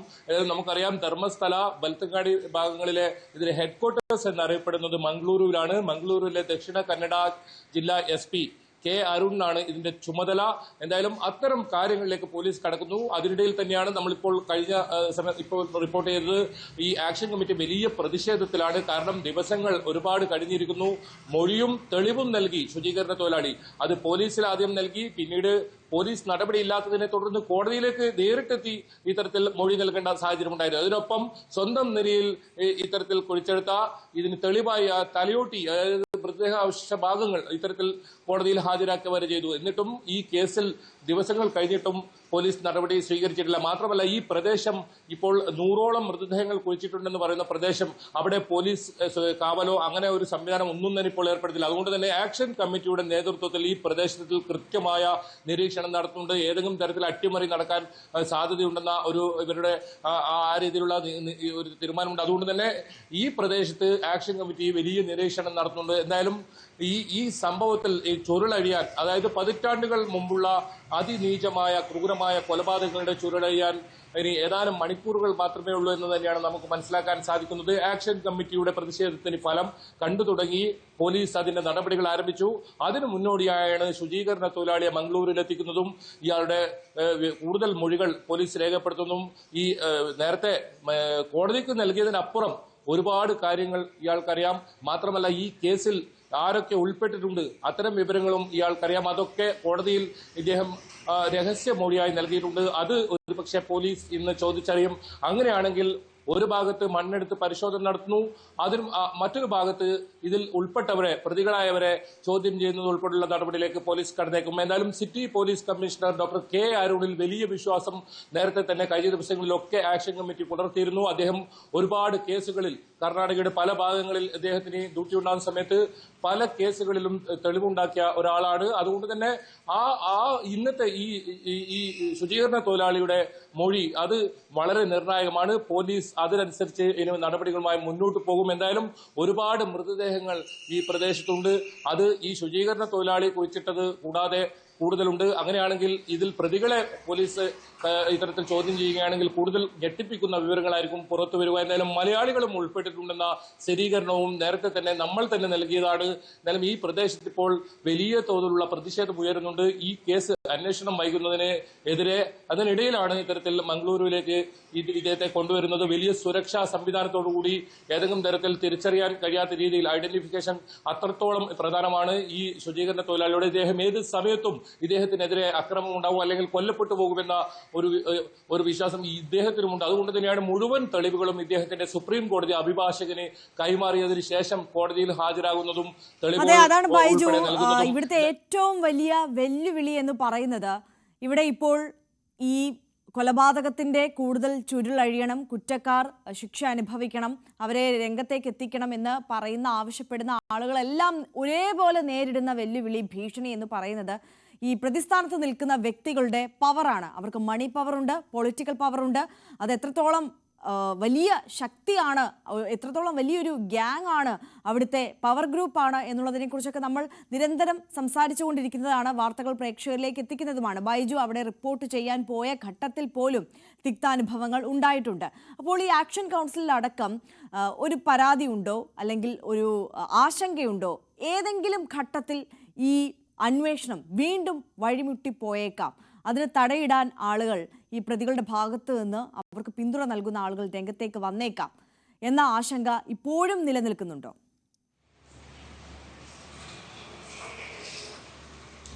തീർച്ചയായും ഉണ്ട് ആര്യ. എതിർ ശബ്ദങ്ങളെ ഏത് വിധേയനും ഇല്ലാതാക്കാൻ വലിയ കഴിവുള്ള ഒരു സംഘം തന്നെ ഇവിടെയുണ്ട്. അത് കഴിഞ്ഞ സമയങ്ങളിലൊക്കെ കഴിഞ്ഞ റിപ്പോർട്ടുകളിലൊക്കെ സൂചിപ്പിച്ചതുപോലെ ഡി ഗാങ് ഇപ്പോഴും ഇവിടെ പ്രവർത്തനം സജീവമാണ്. അത് നമ്മൾ തന്നെ നേരിട്ട് അവിടെ എത്തിയപ്പോൾ മനസ്സിലാക്കിയതാണ്. നമ്മളെയും നിരീക്ഷിക്കുന്നുണ്ടായിരുന്നു. നമുക്ക് അവിടെ സുരക്ഷിതമായി താമസിക്കാൻ കഴിയാത്ത സാഹചര്യമുണ്ട്. മാധ്യമപ്രവർത്തകർക്ക് മാധ്യമപ്രവർത്തനം നടത്താൻ കഴിയാത്ത ഒരു സാഹചര്യം ധർമ്മസ്ഥലയിൽ ഇപ്പോഴും നിലനിൽക്കുന്നുണ്ട്. പോലീസിന്റെ ഭാഗത്തു നിന്നും ഏതെങ്കിലും തരത്തിൽ ഒരു സംരക്ഷണം നമ്മൾ പ്രതീക്ഷിക്കുന്നില്ല. അതുകൊണ്ട് തന്നെ സ്വന്തം നിരയിൽ സ്വന്തം റിസ്കിൽ വേണം ഈ ധർമ്മസ്ഥലയിൽ ഇപ്പോൾ നമുക്ക് പോയി റിപ്പോർട്ട് ചെയ്യാൻ. കഴിഞ്ഞ ദിവസങ്ങളിൽ ഈ പ്രദേശങ്ങളിലൊക്കെ സഞ്ചരിച്ചതാണ്. ഒരുപാട് മൃതദേഹങ്ങൾ കുഴിച്ചിട്ടെന്ന് പറയുന്ന ആ വനഭൂമി, ആ കാട് പിടിച്ചു കിടക്കുന്ന സ്ഥലത്തും നമ്മൾ പോയതാണ്. ഏതായാലും ആ മൃതദേഹങ്ങൾ പുറത്തെടുക്കണമെങ്കിൽ കുറച്ച് നടപടികൾ ക്രമങ്ങൾ പൂർത്തിയാക്കേണ്ടതുണ്ട്. അത് ഈ ഇത്തരത്തിൽ മൃതദേഹങ്ങൾ കുഴിച്ചെടുക്കുന്നത് റവന്യൂ വകുപ്പിന്റെ അനുമതി വേണം. അതിന് RDO തലത്തിൽ ഇവർക്ക് റിപ്പോർട്ട് കഴിഞ്ഞ ദിവസം തന്നെ പോലീസ് കൈമാറിയിട്ടുണ്ട്. അത്തരം നടപടികൾ പൂർത്തിയായി എന്നാണ് നമുക്ക് മനസ്സിലാക്കാൻ സാധിക്കുന്നത്. അതിനപ്പുറം നേരത്തെ പറഞ്ഞതുപോലെ തന്നെ 100ഓളം മൃതദേഹങ്ങളാണ് ഇത്തരത്തിൽ കുഴിച്ചിട്ടെന്ന് പറഞ്ഞത്. അതുകൊണ്ട് തന്നെ വലിയ സംവിധാനങ്ങൾ വേണ്ടിവരും. മണ്ണ് നീക്കം ചെയ്യേണ്ടി വരും ഈ ഭാഗങ്ങളിലൊക്കെ. അത് മാത്രമല്ല, ഇത്തരത്തിൽ മൃതദേഹാവശിഷ്ടങ്ങൾ ലഭിച്ചാൽ അത് ഫോറൻസിക് പരിശോധനയ്ക്ക് കൊണ്ടുപോകണം. അത്തരം സംവിധാനങ്ങൾ ഒരുക്കണം. ഒരുപക്ഷെ ഫോറൻസിക് സംവിധാനങ്ങൾ ഉൾപ്പെടെ അവിടെ ഫോറൻസിക് ടീമിനെ ഉൾപ്പെടെ എത്തിച്ച് ആ വലിയ വിപുലമായ തെരച്ചിൽ നടത്തേണ്ടി വരും. എന്നാലും അത്തരം നടപടികളിലേക്ക് ഇനി കടക്കാൻ തന്നെയാണ് പോലീസിന്റെ തീരുമാനം. അത്രത്തോളം സമ്മർദ്ദം ഉണ്ടായിരിക്കുന്നു ഈ കാര്യത്തിൽ. ഒരുപക്ഷെ മാധ്യമങ്ങളെ മുഴുവൻ വായടപ്പിച്ചു. കന്നഡ മാധ്യമങ്ങളിൽ ഈ കാര്യത്തിൽ വലിയ വാർത്തകൾ വരുന്നില്ല. അപ്പോഴും ദേശീയ ചാനലുകൾ ഈ വിഷയം ഏറ്റെടുത്തു. ന്യൂസ് 18 തുടക്കം മുതലേ തന്നെ ഓരോ വിവരങ്ങളും ഇതിൽ പുറത്തു കൊണ്ടുവന്നുകൊണ്ടേയിരുന്നു.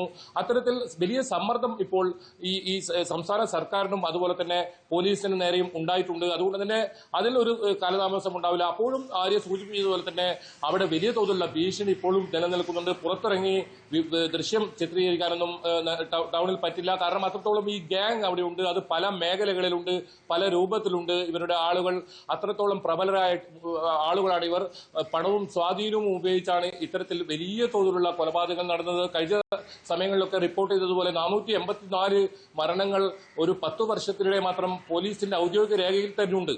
അതിനും അപ്പുറമാണ് 100ഓളം പേരെ ഇത്തരത്തിൽ പോലീസിന്റെ രേഖയിലില്ലാതെ ഇങ്ങനെ കുഴിച്ചിട്ടെന്ന് പറയുന്നത്. അപ്പോൾ നമുക്കറിയാം ഇതിന്റെ വ്യാപ്തി എത്രത്തോളമാണെന്ന്. എന്തായാലും കേട്ടുകേൾവി പോലും ഇല്ലാത്ത അല്ലെങ്കിൽ അവിശ്വസനീയമെന്ന് തോന്നുന്ന ഒരു സംഭവത്തിന്റെ ചുരുളരിയാൻ അതിന് ഇനി വലിയ താമസം ഉണ്ടാകില്ല എന്ന് തന്നെയാണ് നമുക്ക് മനസ്സിലാക്കാൻ സാധിക്കുന്നത്. അത്തരം നടപടികളിലേക്ക് പോലീസ് കടക്കാൻ പോകുന്നു. എന്തായാലും ഈ ആക്ഷൻ കമ്മിറ്റിയുടെ പ്രവർത്തനം ഇപ്പോൾ സജീവമായിട്ടുണ്ട്. അവർക്ക് നേരെ വലിയ തോതിലുള്ള ഭീഷണിയുണ്ട്. അത് ഇപ്പോഴും തുടരുന്നുണ്ട്. കഴിഞ്ഞ ദിവസങ്ങളിൽ അവരോട് സംസാരിക്കുമ്പോൾ അവരത് വ്യക്തമാക്കിയതാണ്. നമുക്ക് അവിടെ എത്താൻ അല്ലെങ്കിൽ അവർ നമുക്ക് സുരക്ഷ തരാൻ ഈ ആക്ഷൻ കമ്മിറ്റി പറ്റാത്തൊരു സാഹചര്യമുണ്ട്. രാത്രികാലങ്ങളിൽ അവിടെ തങ്ങാൻ കഴിയാത്ത സാഹചര്യമുണ്ട്. ലോഡ്ജുകളിലൊക്കെ തങ്ങുന്നത് അപകടമാണെന്ന് അവർ വ്യക്തമാക്കിയിട്ടുണ്ട്. അതുകൊണ്ട് തന്നെ ഇപ്പോഴും ആ ഗ്യാങ് സജീവമാണ്. അതിൽ ഏറ്റവും പ്രധാനം ഇപ്പോൾ ശുചീകരണ തൊഴിലാളികളുടെ മൊഴി ഈ ഇത്തരത്തിൽ എസ്പിയുടെ നേതൃത്വത്തിൽ എടുക്കുമ്പോൾ ഒരു പക്ഷേ ഈ മണ്ണെടുക്കുന്ന ഒരു പ്രവൃത്തി, അതിനുമപ്പുറം ഈ പ്രതികളെ കുറിച്ചുള്ള കൃത്യമായ കാര്യം തനിക്കറിയാം എന്ന് അദ്ദേഹം പറഞ്ഞിട്ടുണ്ട്. അത്തരം കാര്യങ്ങൾ ഇന്ന് പോലീസിൽ മൊഴി നൽകും. അങ്ങനെയാണെങ്കിൽ ഒരു പക്ഷേ ആ സമയത്ത് ഇത്തരത്തിലുള്ള ഈ ക്രിമിനൽ പ്രവർത്തനം നടത്തിയവരെ കുറിച്ചുള്ള വിവരങ്ങൾ ലഭിച്ചാൽ അവരെ പിടികൂടുമോ, അവരെ അറസ്റ്റ് ചെയ്യുമോ, അവരെ ചോദ്യം ചെയ്യുമോ, ഇത്തരം കാര്യങ്ങളൊക്കെയാണ് ഇനി അറിയേണ്ടത്. എന്തായാലും വലിയ പ്രതീക്ഷ ആക്ഷൻ കമ്മിറ്റി കഴിഞ്ഞ ദിവസങ്ങളിൽ വെച്ചു പുലർത്തിയിരുന്നു. അപ്പോഴും ഈ പ്രതിഷേധം വൈകുന്നതിനെതിരെയാണ്. വളരെ പെട്ടെന്ന് തന്നെ നടപടികളിൽ കടക്കണം. ഒരുപക്ഷെ തെളിവുകൾ നശിപ്പിക്കാനുള്ള സാധ്യതയുണ്ട്. പോലീസ് സംരക്ഷണയിലാണെങ്കിലും ശുചീകരണ തൊഴിലാളിയുടെ ജീവൻ ഇപ്പോഴും അപകട ഭീഷണിയുണ്ട്. ആര്യ.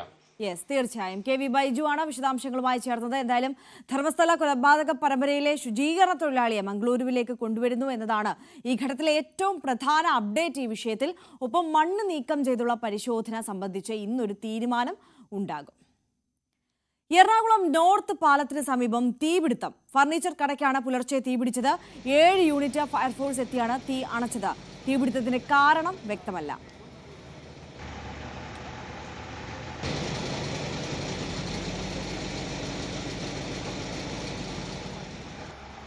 ഒരു 3:15 മണിയായിട്ടുണ്ട്. ആരെങ്കിലും മോഷണ ശ്രമത്തിന് കയറിയേക്കണേണ്. വേറെ ഷോർട്ട് സർക്യൂട്ട് അങ്ങനെയൊന്നും ഉണ്ടാകാൻ വഴിയില്ല. കാരണം ഞാൻ മെയിൻ സ്വിച്ച് ഓഫ് ചെയ്തിട്ടാണ് രാത്രി 10:30 കട അടച്ചത്. ആയിരിക്കും. ഇതിനു മുമ്പ് 2-3 മോഷണ ശ്രമം ഉണ്ടായിട്ടുണ്ട്. ബാക്ക് വഴി കയറിയിട്ടുണ്ടാവും. ഷീറ്റ് പൊളിച്ചിട്ടൊക്കെ കയറാറുണ്ട് ഇവിടെ. അപ്പം അവര് അന്ന് കുറച്ച് പൈസയും പോയായിരുന്നു, കുറച്ച് സാധനങ്ങളൊക്കെ പോയായിരുന്നു അന്ന്. എന്തൊക്കെ സാധനങ്ങളാണ് പ്രത്യേകിച്ച് ഇപ്പോൾ പ്ലാസ്റ്റിക് സാധനങ്ങളായിരുന്നു? എൻ്റെ കയ്യിൽ furniture, office furniture, revolving chairs, table, അലമാരികൾ എല്ലാം ഉണ്ട്. പുതിയതും പഴയതും എല്ലാം ഉണ്ട്. മോഷണ ശ്രമത്തിന് കയറിയവർ എന്തെങ്കിലും ലൈറ്റർ ഉപയോഗിച്ച് കത്തിക്കുകയോ വല്ല സിഗരറ്റ് വലിക്കുകയോ എന്തെങ്കിലും ചെയ്തിട്ടുണ്ടാവും. അപ്പോൾ തീ പഴഞ്ഞപ്പോൾ അവർ ഓടി മാറിയിട്ടുണ്ടാവും. അങ്ങനെ ആകാനേ വഴിയുള്ളൂ. സാറിന് ഞാനൊരു 8:30-9 മണിക്കുള്ള കൂട്ടനാണ്. ഇന്നലെ ഞാൻ 10:30 മണിയാണ്, ഞാൻ 9 മണിക്കാണ് വന്ന് തുറന്നത്. അത് കഴിഞ്ഞിട്ട് ഞാൻ 10 മണിക്ക് അടച്ച് ഞാൻ പോയായിരുന്നു. ഇന്നലെ മുടക്കായിരുന്നു, സൺഡേ ആണല്ലോ. ക്യാമറ ഇപ്പോൾ വെള്ളം കയറി മഴയത്ത് പോയിരിക്കണം. ഡാനി പോൾ ചേരുന്നു കൂടുതൽ വിവരങ്ങളുമായി. ഡാനി, എത്രത്തോളം വലിയൊരു തീപിടുത്തമാണ്, അപകടമാണ് സംഭവിച്ചത്?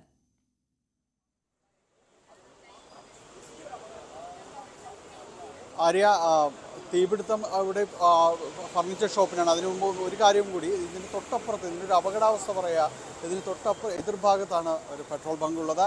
അതോടൊപ്പം തന്നെ ഈ കടയുടെ രണ്ട് വശങ്ങളിലും ഇടതും വലതും വശമായിട്ട് 2 പെട്രോൾ ബങ്കുകൾ കൂടിയുണ്ട്. അതാണ് ഇതിലെ ഏറ്റവും ഗുരുതരമായ ഒരു സ്ഥിതിവിശേഷം എന്ന് പറയുന്നത്. അവിടേക്ക് കടക്കാതെ ആ രീതിയിലേക്കൊന്നും പോകാതെ വലിയ അപകട സാധ്യത ഉയർത്തിയ ഒരു തീപിടുത്തമായിരുന്നു ഉണ്ടായിരുന്നത്. ഒരു ഫർണിച്ചർ കടയ്ക്ക് തീപിടിച്ചു. അത് 7 യൂണിറ്റ് ഫയർഫോഴ്സ് 7 യൂണിറ്റുകൾ എത്തി അണച്ചു എന്നതിനേക്കാൾ അപ്പുറം ഉള്ള ഒരു കാര്യം ഇതിൻ്റെ ഒരു ഗുരുതരാവസ്ഥ തന്നെയാണ്. ഇത് ഏറ്റവും പ്രധാനപ്പെട്ട ഒരു റോഡിൽ തൊട്ടപ്പുറത്ത് 3 പെട്രോൾ ബങ്കുകളാണ് ഇതിന് സമീപത്തായിട്ടുള്ളത്. ഒരു 10 മീറ്റർ പോലും ഒരു വ്യത്യാസം ഇല്ലാത്ത രീതിയിലുള്ള ഒരു സാഹചര്യമാണ് ഉള്ളത്. ഇവരുടെ ഒരു അശ്രാന്ത പരിശ്രമം അത് എടുത്ത് പറയേണ്ടതാണ്. 7 യൂണിറ്റുകൾ എത്തി അത് ഈ നിയന്ത്രണ വിധേയമാക്കുക.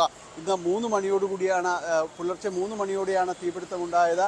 അതിനുശേഷം ഇവിടേക്ക് ഫയർഫോഴ്സ് യൂണിറ്റ്, നഗരത്തിലെ പ്രധാനപ്പെട്ട സ്റ്റേഷനിൽ നിന്നെല്ലാം തന്നെ ഫയർഫോഴ്സ് യൂണിറ്റുകൾ ഇവിടേക്ക് എത്തുകയും അതോടൊപ്പം തന്നെ ഈ തീ അണയ്ക്കുന്നതിന് വേണ്ടിയുള്ള വലിയ പരിശ്രമത്തിലേക്ക് അവർ കടന്നു പോവുകയും എല്ലാം തന്നെ ചെയ്തു. അങ്ങനെ ഇവരുടെ ഒരു നിരന്തരമായ ഒരു പരിശ്രമവും ഇടപെടലും കൊണ്ട് മാത്രമാണ് തീ അണയ്ക്കാൻ വേണ്ടി എല്ലാം തന്നെ സാധിച്ചത്. സാർ, പൂർണ്ണമായും തന്നെ തീ അണച്ചു എന്ന് പറയുന്നത്? പൂർണ്ണമായിട്ടും തീ അണച്ചിട്ടുണ്ട്.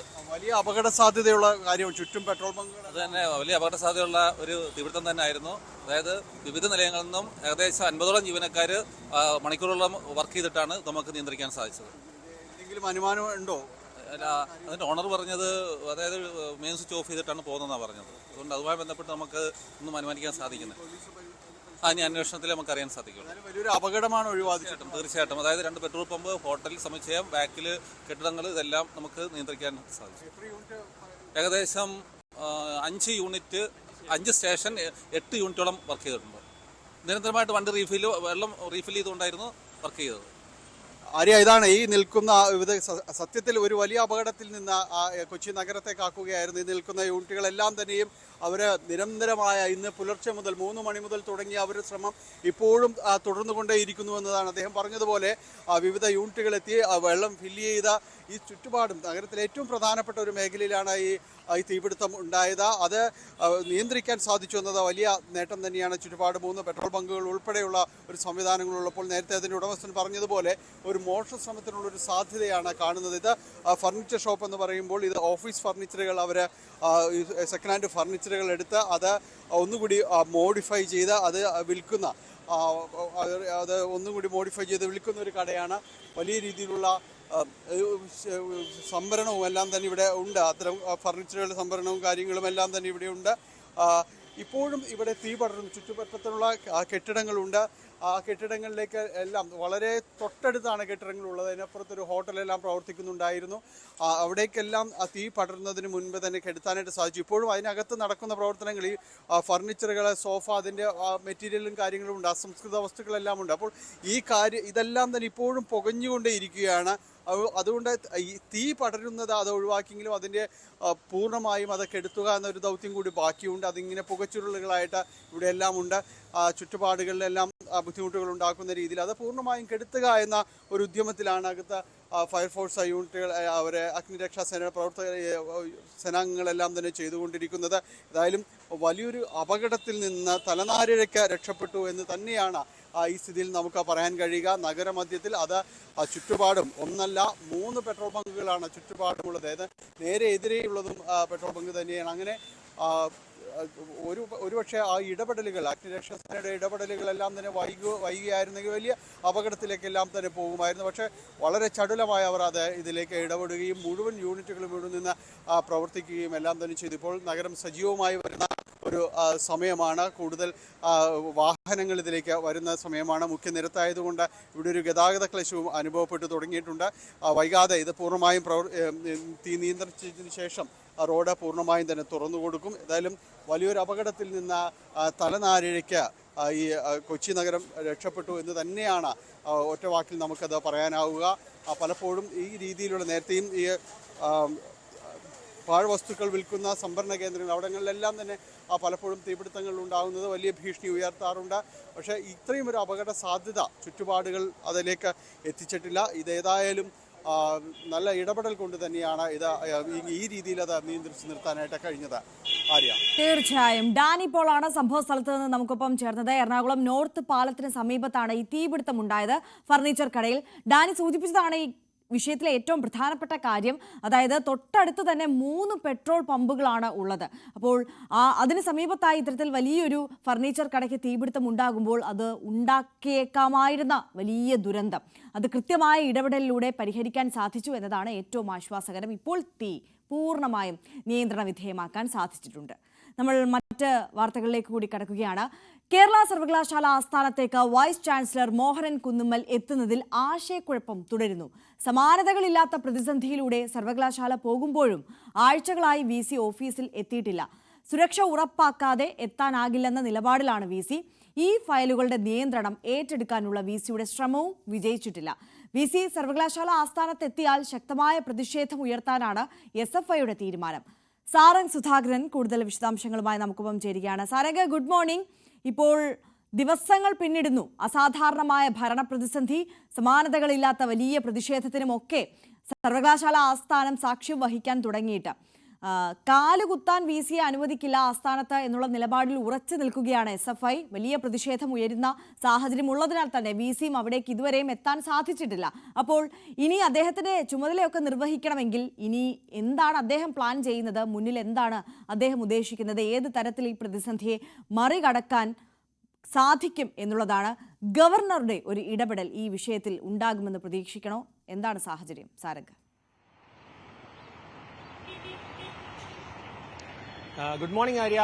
ഇത്തരത്തിൽ ഇന്നും കേരള സർവകലാശാല ഒരു സംഘർഷത്തിലേക്ക് പോകുമെന്ന കാര്യം നമുക്ക് മുൻകൂട്ടി കാണാൻ കഴിയുന്നു. കാരണം ഇന്ന് VC ഇങ്ങോട്ടേക്ക് എത്തുകയാണെന്നുണ്ടെങ്കിൽ അദ്ദേഹത്തിനെ തടയുമെന്നും അദ്ദേഹത്തിനെ സർവകലാശാല ആസ്ഥാനത്തിൽ കാലുകുത്താൻ അനുവദിക്കില്ല എന്നും SFI അടക്കമുള്ള യുവജന സംഘടനകളും മറ്റും മുന്നേ കൂട്ടി ഇത്തരത്തിൽ ഭീഷണി മുഴക്കിയിരുന്നു. കാരണം ഇത്തരത്തിലുള്ള ഭരണപ്രതിസന്ധിയും ഒപ്പം തന്നെ ഈ ഒരു ഭാരതാംബ വിഷയം തൊട്ട് തുടങ്ങി മറ്റേ VC രജിസ്ട്രാർ നിയമനം, രജിസ്ട്രാറെ ചുമതലയിൽ നിന്ന് മാറ്റുക, അങ്ങനെ തുടർച്ചയായി കേരള സർവകലാശാലയിൽ പ്രശ്നങ്ങളുടെ ഒരു പരമ്പര തന്നെ നടന്നുകൊണ്ടിരിക്കുകയാണ്. അതിനിടയിലാണ് VC ഇത്തരത്തിൽ ഇന്ന് ഇങ്ങോട്ടേക്ക് വരാനുള്ള ഒരു സാധ്യത നമുക്ക് മുൻകൂട്ടി കാണുന്നത്. പക്ഷേ ആ VCയെ ഇത്തരത്തിൽ യൂണിവേഴ്സിറ്റി ആസ്ഥാനത്തിലേക്ക് കയറാൻ സമ്മതിക്കില്ല, അദ്ദേഹത്തെ തടയും എന്നൊരു നിലപാടിൽ ഉറച്ചു നിൽക്കുകയാണ് SFI അടക്കം. അത്തരത്തിലൊരു സുരക്ഷാ ഭീഷണി ഉള്ളതുകൊണ്ട് തന്നെ അദ്ദേഹത്തിന് ഇങ്ങോട്ട് വരാതിരിക്കാനുള്ള ഒരു കാരണമായി അദ്ദേഹം ചൂണ്ടിക്കാണിക്കുന്നതും ഇത്തരത്തിലൊരു സുരക്ഷാ ഭീഷണിയാണ്. അത്തരത്തിൽ യൂണിവേഴ്സിറ്റി ആസ്ഥാനത്തേക്ക് എത്താതെ തന്നെ ഇത്തരത്തിൽ ഫയലുകൾ നീക്കുന്നതിനും മറ്റ് ഭരണ കൃത്യങ്ങൾ നടത്തുന്നതിനും വേണ്ടി അദ്ദേഹം ഫയലിംഗ് മറ്റും പരിഗണിച്ചിരുന്നു. അതായത് ഫയലുകൾ ഡിജിറ്റൽ രീതിയിൽ കൈകാര്യം ചെയ്യാനുള്ള ഒരു ശ്രമം നടത്തിയിരുന്നു. പക്ഷേ അതിനും ഇടത് സിൻഡിക്കേറ്റ് അംഗങ്ങൾ പൂർണ്ണമായ ഒരു പിന്തുണ പ്രഖ്യാപിച്ചിട്ടില്ല. നമുക്കറിയാം, ഇടത് സിൻഡിക്കേറ്റ് അംഗങ്ങളും VCയും തമ്മിൽ പല അഭിപ്രായ വ്യത്യാസങ്ങളും ചേരിതിരിഞ്ഞുള്ള ഇത്തരത്തിലുള്ള ഒരു പോരാട്ടവും നടന്നുകൊണ്ടിരിക്കുന്നു. അതുകൊണ്ട് തന്നെ ഫയലിംഗ് കൃത്യമായി നടത്താൻ സാധിക്കുന്നില്ല. ഒപ്പം തന്നെ രജിസ്ട്രാറെ നിയമിച്ചുകൊണ്ടുള്ള ആ ഒരു പ്രശ്നത്തിലും പരിഹാരമായിട്ടില്ല. കാരണം ഈ ഒരു മിനി സി കാപ്പൻ ചുമതലയിൽ തുടരണമെന്ന് അദ്ദേഹം അറിയിച്ചിട്ടുണ്ട്. മാത്രമല്ല മുൻ രജിസ്ട്രാർ അയക്കുന്ന ഫയലുകൾ അദ്ദേഹം പരിഗണിക്കുന്നില്ല. അത്തരത്തിൽ വളരെയധികം പ്രതിസന്ധിയിലൂടെയാണ് കാര്യങ്ങൾ കടന്നുപോകുന്നത്. നിലവിൽ അദ്ദേഹം ഈ ഒരു പ്രതിസന്ധി മറികടക്കാൻ വേണ്ടി മുന്നോട്ട് വയ്ക്കുന്ന ഒരു കാര്യം എന്ന് പറയുന്നത് ഡിജിറ്റൽ ഫയലിംഗ് ആണ്. അതിന് നിലവിൽ കെൽട്രോണുമായി ചേർന്നുമാണ് ഇത്തരത്തിലൊരു ഫയലിംഗിന്റെ സാങ്കേതിക വശവും കാര്യങ്ങളെല്ലാം നിയന്ത്രിക്കുന്നത്. പക്ഷേ നമുക്കറിയാം, കെൽട്രോൺ വഴി ഇത്തരത്തിലൊരു സാങ്കേതിക വശങ്ങൾക്ക് പൂർണ്ണമായി പിന്തുണ ലഭിക്കാൻ സംഭവിക്കാനുള്ള സാധ്യത കുറവാണ്. അതുകൊണ്ട് തന്നെ സാങ്കേതിക സർവകലാശാലയുടെ സഹായത്തോടു കൂടി ഇത്തരത്തിലൊരു ഈ ഫയലിംഗും മറ്റും മുന്നോട്ട് കൊണ്ടുപോകാനുള്ള ഒരു ശ്രമം അദ്ദേഹം നടത്തുന്നുണ്ട് എന്നാണ് നമുക്ക് ലഭിക്കുന്ന ഒരു വിവരം. മാത്രമല്ല അദ്ദേഹം ഇവിടേക്ക് എത്തുകയാണെങ്കിൽ കൂടുതൽ സംഘർഷ സാധ്യതയുണ്ട്. യൂണിവേഴ്സിറ്റി ആസ്ഥാനം കൂടുതൽ സമരങ്ങൾക്കും മറ്റും വേദിയാകുമെന്ന കാര്യത്തിൽ സംശയമൊന്നും തന്നെയില്ല. അതുകൊണ്ട് തന്നെ ഈ ഒരു പ്രതിസന്ധി തുടർന്നു പോകാനാണ് സാധ്യത. ഇതിനിടയിൽ പെട്ടുപോകുന്നത് സാധാരണക്കാരായ വിദ്യാർത്ഥികളാണ്. അവരുടെ പ്രശ്നങ്ങൾ ഇത്തരത്തിലുള്ള അതായത് സർട്ടിഫിക്കറ്റ് അടക്കമുള്ള കാര്യങ്ങളിലെ കാലതാമസം, മറ്റ് യൂണിവേഴ്സിറ്റിയുടെ ഭരണത്തിലുള്ള അതായത് കുട്ടികളുടെ എല്ലാ കാര്യങ്ങൾക്കും അവസാന വാക്ക് എന്ന തരത്തിലുള്ള യൂണിവേഴ്സിറ്റി ആസ്ഥാനത്ത് നിന്നുള്ള ഈ ഒരു ഭരണ പ്രതിസന്ധി കുട്ടികളെയും കാര്യമായി ബാധിച്ചിട്ടുണ്ട്. മൊത്തത്തിൽ നോക്കുകയാണെന്നുണ്ടെങ്കിൽ കേരള സർവകലാശാലയിലെ പ്രതിസന്ധി തുടർന്നു പോകാനാണ് നിലവിൽ സാധ്യത. അദ്ദേഹം ഇന്ന് എത്തുകയാണെന്നുണ്ടെങ്കിൽ കൂടുതൽ സംഘർഷ സാധ്യത മുൻകൂട്ടി കണ്ടുകൊണ്ട് പോലീസ് ഇവിടെ കുറച്ച് സമയത്തിനകം കൂടുതൽ സന്നാഹം ഒരുക്കുമെന്നാണ് നമുക്ക് അറിയാൻ കഴിയുന്ന വിവരം. ആര്യ, തീർച്ചയായും സാരംഗ് സുധാകരനാണ് വിവരങ്ങളുമായി ചേർന്നത്. എന്തായാലും സാരംഗ് സൂചിപ്പിച്ചതുപോലെ തന്നെ അസാധാരണമായ ഭരണപ്രതിസന്ധി, സമാനതകളില്ലാത്ത പ്രതിഷേധം, അത് കേരള സർവകലാശാല ആസ്ഥാനത്ത് തുടരും എന്നത് തന്നെയാണ് സാഹചര്യം. കൊച്ചിയിൽ MDMAയുമായി അറസ്റ്റിലായ യൂട്യൂബർ റിൻസിയെ കസ്റ്റഡിയിൽ വാങ്ങാൻ ഒരുങ്ങിയ അന്വേഷണ സംഘം. പ്രതിക്കായി കസ്റ്റഡി അപേക്ഷ ഇത് നൽകും.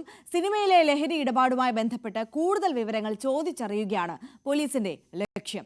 4 മാസത്തിലേറെയായി റിൻസിയെ സ്ഥിരമായി ഫോണിൽ വിളിച്ച സിനിമാ പ്രവർത്തകരുമായി പണമിടപാട് നടത്തിയിട്ടുണ്ടോ എന്ന് കണ്ടെത്താനുള്ള ശ്രമത്തിലാണ് അന്വേഷണ സംഘം. ഡാനി പോൾ ചേരുന്നു കൂടുതൽ വിവരങ്ങളുമായി. ഡാനി, ഇതിപ്പോൾ സിനിമാ മേഖലയിലെ ഡ്രഗ് ലേഡി തന്നെയാണ് റിൻസി എന്നുള്ളത് പോലീസ് വ്യക്തമാക്കിയ കാര്യമാണ്. അന്വേഷണം എങ്ങനെയാണ് പുരോഗമിക്കുന്നത്?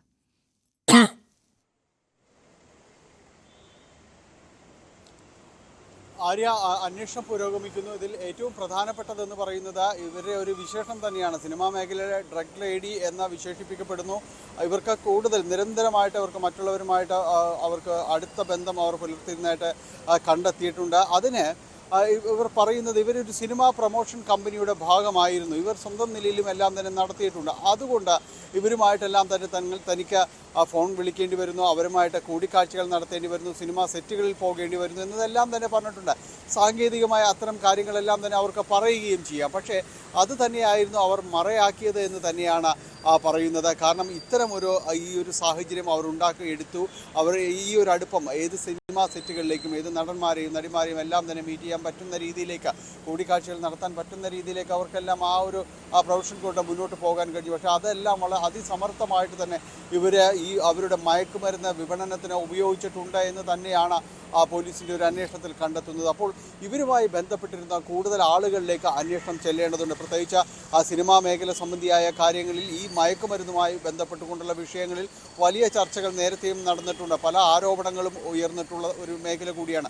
ആ ഒരു സാഹചര്യത്തിൽ തന്നെയാണ് ഇങ്ങനെ ഒരാളെ ഇവരുമായി ബന്ധപ്പെട്ട ഒരാളെ തന്നെ അറസ്റ്റ് ചെയ്യുകയും അവരെ പക്കൽ നിന്ന് മയക്കുമരുന്ന് അടക്കമുള്ള കാര്യങ്ങൾ പിടികൂടുകയും എല്ലാം തന്നെ ചെയ്യുന്നത്. അപ്പോൾ ഇവരുടെ കോൾ ലിസ്റ്റ് അടക്കം പരിശോധിച്ചതിന് ശേഷം ഏതാണ്ട് 40ഓളം പേര്, അത് ബഹുഭൂരിപക്ഷവും സിനിമാ മേഖലയിൽ നിന്നുള്ളവരാണ്.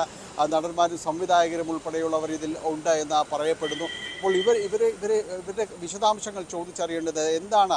ഇവർ ഈ പതിവിലും കൂടുതൽ ഈ സിനിമാ പ്രൊമോഷനുമായി ബന്ധപ്പെട്ട അല്ലാതെയും കൂടുതൽ കോളുകളും മറ്റു സമയങ്ങളിലും എല്ലാം തന്നെ വിളിച്ചിട്ടുണ്ട്. അപ്പോൾ ഇത് ആദ്യഘട്ടത്തിലൊരു ഉത്തരം തന്നെ പലരും വിളിച്ച് ചോദിക്കുമ്പോൾ അതെല്ലാം സിനിമാ പ്രൊമോഷൻ്റെ കാര്യങ്ങളായിരുന്നു എന്നതാണ് മറുപടി നൽകിയിരുന്നത്. പക്ഷേ അതിനപ്പുറം മറ്റു പലതുമുണ്ട് എന്നതാണ് ഈ അന്വേഷണ സംഘത്തിൻ്റെ ഒരു സംശയമായിട്ട് വന്നിട്ടുള്ളത്. അപ്പോൾ ഇവരെ കസ്റ്റഡിയിൽ വാങ്ങി ചോദ്യം ചെയ്യുന്നതിലൂടെ ഈ കേസുമായി ബന്ധപ്പെട്ടുകൊണ്ട് കൂടുതൽ വിശദാംശങ്ങൾ കടക്കാൻ കഴിയുമെന്ന് തന്നെയാണ് പറയുന്നത്. ഒപ്പം തന്നെ ഈ ദിവസങ്ങളിൽ കസ്റ്റഡിയിൽ ലഭിക്കുന്ന ദിവസങ്ങളിൽ തന്നെ കൂടുതൽ പേരെ സിനിമാ മേഖലയിൽ നിന്നുള്ളവരെ ചോദ്യം ചെയ്യുന്നതിന് വേണ്ടി വിളിപ്പിക്കുവാനുള്ള സാധ്യതകളുണ്ട്. പലരെയും ടെലിഫോണിൽ വിളിച്ചാണ് ആദ്യഘട്ടത്തിൽ വിവരങ്ങൾ ആരാഞ്ഞിരുന്നത്.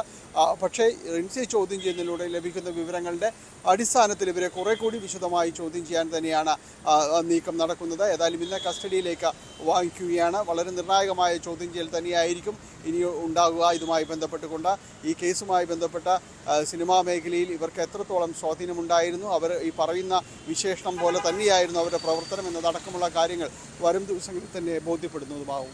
ആര്യ, തീർച്ചയായും ഡാനി പോളാണ് വിശദാംശങ്ങളുമായി ചേർത്തത്. എന്തായാലും റിൻസിയുടെ ലഹരി വലയിൽ സിനിമാ മേഖലയിൽ നിന്നടക്കം ആരൊക്കെ ഉണ്ടായിരുന്നു എന്നുള്ളത് നമുക്ക് ഏറ്റവും അടുത്ത് തന്നെ അറിയാൻ കഴിയും എന്നതാണ് സാഹചര്യം. സാങ്കേതിക തകരാറിനെ തുടർന്ന് തിരുവനന്തപുരത്ത് നിലത്തിറക്കിയ ബ്രിട്ടീഷ് യുദ്ധവിമാനം തിരികെ UK-യിൽ പോകാൻ സാഹചര്യം തെളിയുന്നു. ഇന്ന് തകരാർ പരിഹരിക്കാനാകുമെന്നാണ് കരുതുന്നത്. അങ്ങനെയെങ്കിൽ ബുധനാഴ്ച വിമാനം ഇംഗ്ലണ്ടിലേക്ക് പോകും. ടേക്ക് ഓഫ്, ലാൻഡിംഗ് എന്നിവ പരീക്ഷണാടിസ്ഥാനത്തിൽ നടത്തിയ ശേഷമായിരിക്കും മടക്കയാത്ര. സാരംഗ് സുധാകരൻ കൂടുതൽ വിശദാംശങ്ങളുമായി നമുക്കൊപ്പം ചേരുകയാണ്. സാരംഗ്, അങ്ങനെ F-35 തിരികെ മടങ്ങാനുള്ള വഴി തെളിയുകയാണല്ലേ?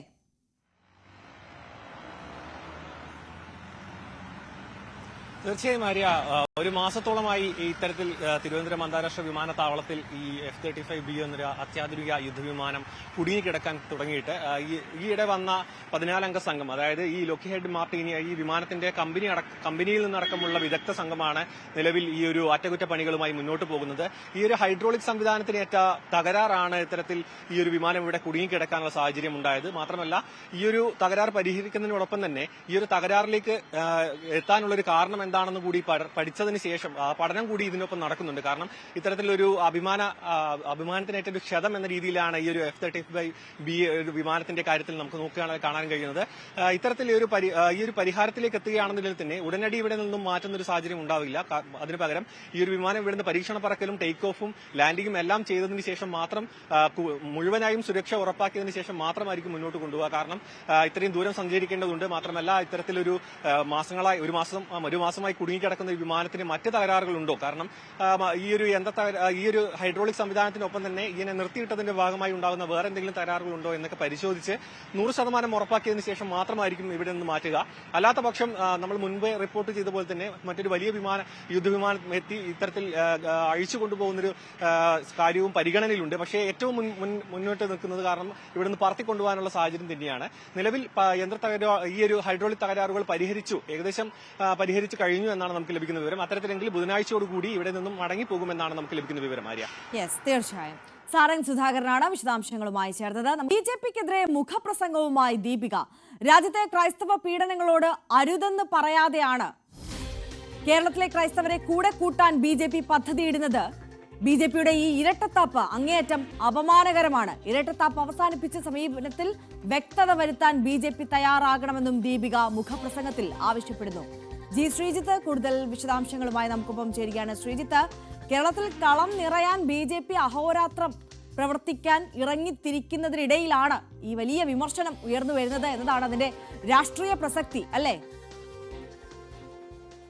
ആര്യ, തീർച്ചയായും BJP വലിയ ശ്രമങ്ങൾ നടത്തുന്നു. ക്രൈസ്തവ സഭകളോടൊക്കെ അടുക്കാൻ ശ്രമിക്കുന്നു. അതിനിടെയാണ് കത്തോലിക്ക സഭയുടെ ഒരു നിലപാട് പോലെ ദീപികയുടെ മുഖപ്രസംഗം ഫലത്തിൽ എഴുതുന്നത്. BJPയുടെ മുന്നോട്ടുള്ള വരവിന് ഒരു തലക്കടി എന്ന നിലയിൽ തന്നെ നമുക്ക് ഇതിനെ വിശേഷിപ്പിക്കാം. അതായത്, രാജ്യത്തെ ക്രൈസ്തവ പീഡനങ്ങളോട് അരുതെന്ന് BJP പറയുന്നില്ല.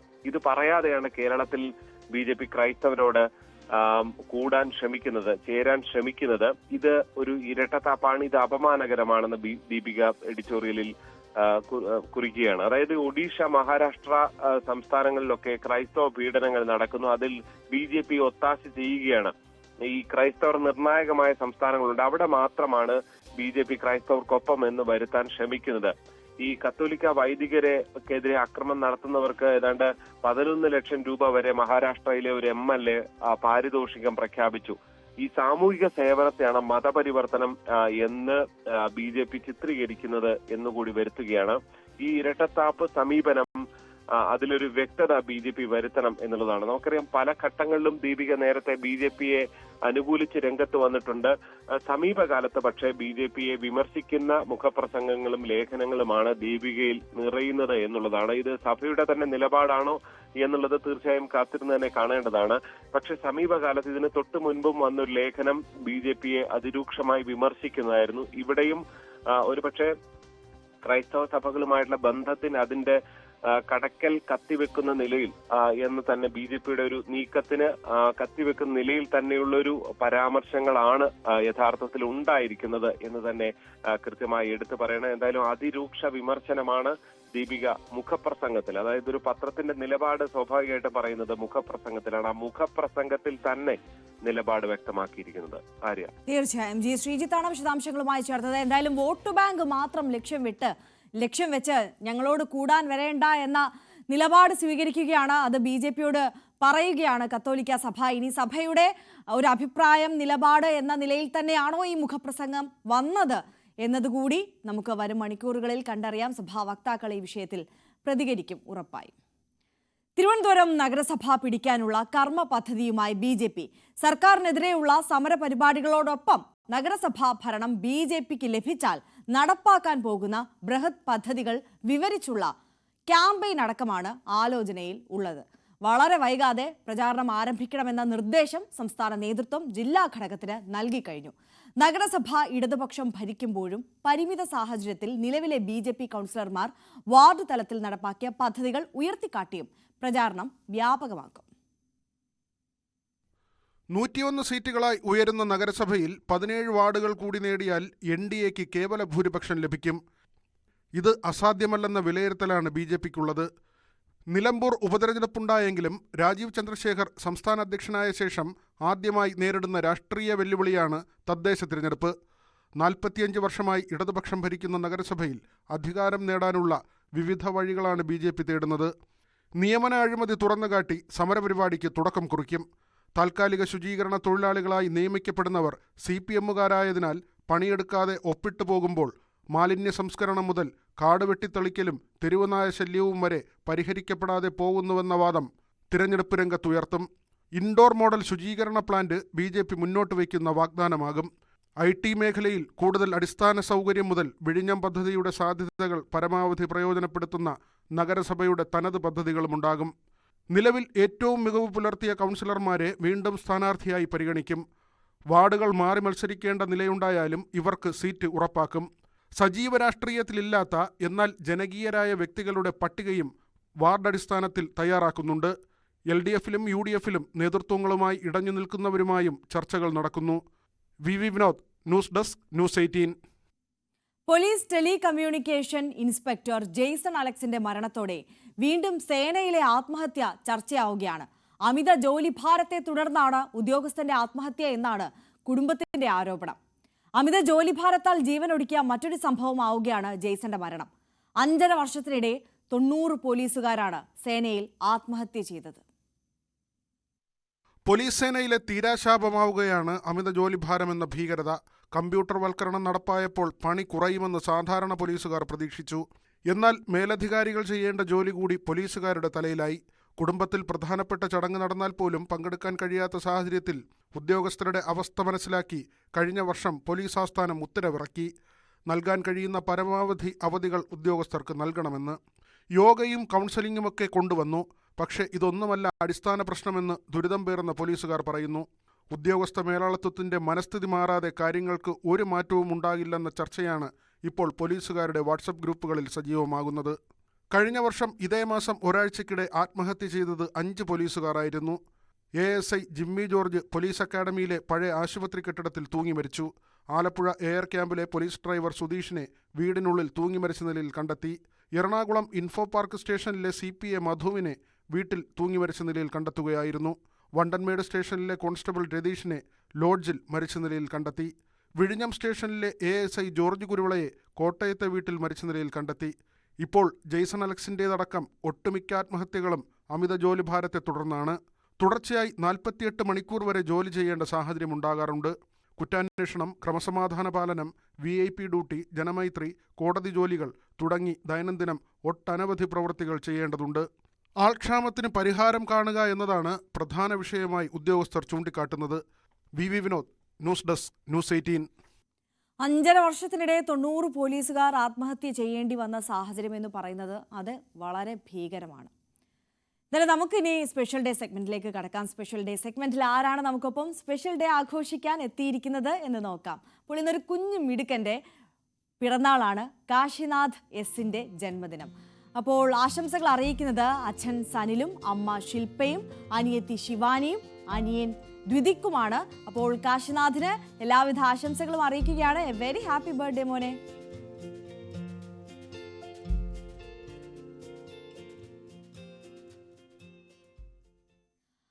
അപ്പോൾ ഇനി രാവിലെയിൽ നമ്മൾ അടുത്തതായി നോക്കാൻ പോകുന്നത് കുറ്റകൃത്യങ്ങളുടെ ലോകത്തെ പ്രധാനപ്പെട്ട വാർത്തകളാണ്. പോലീസ് പെട്രോൾ കാണാം ഇടവേളയ്ക്ക് ശേഷം.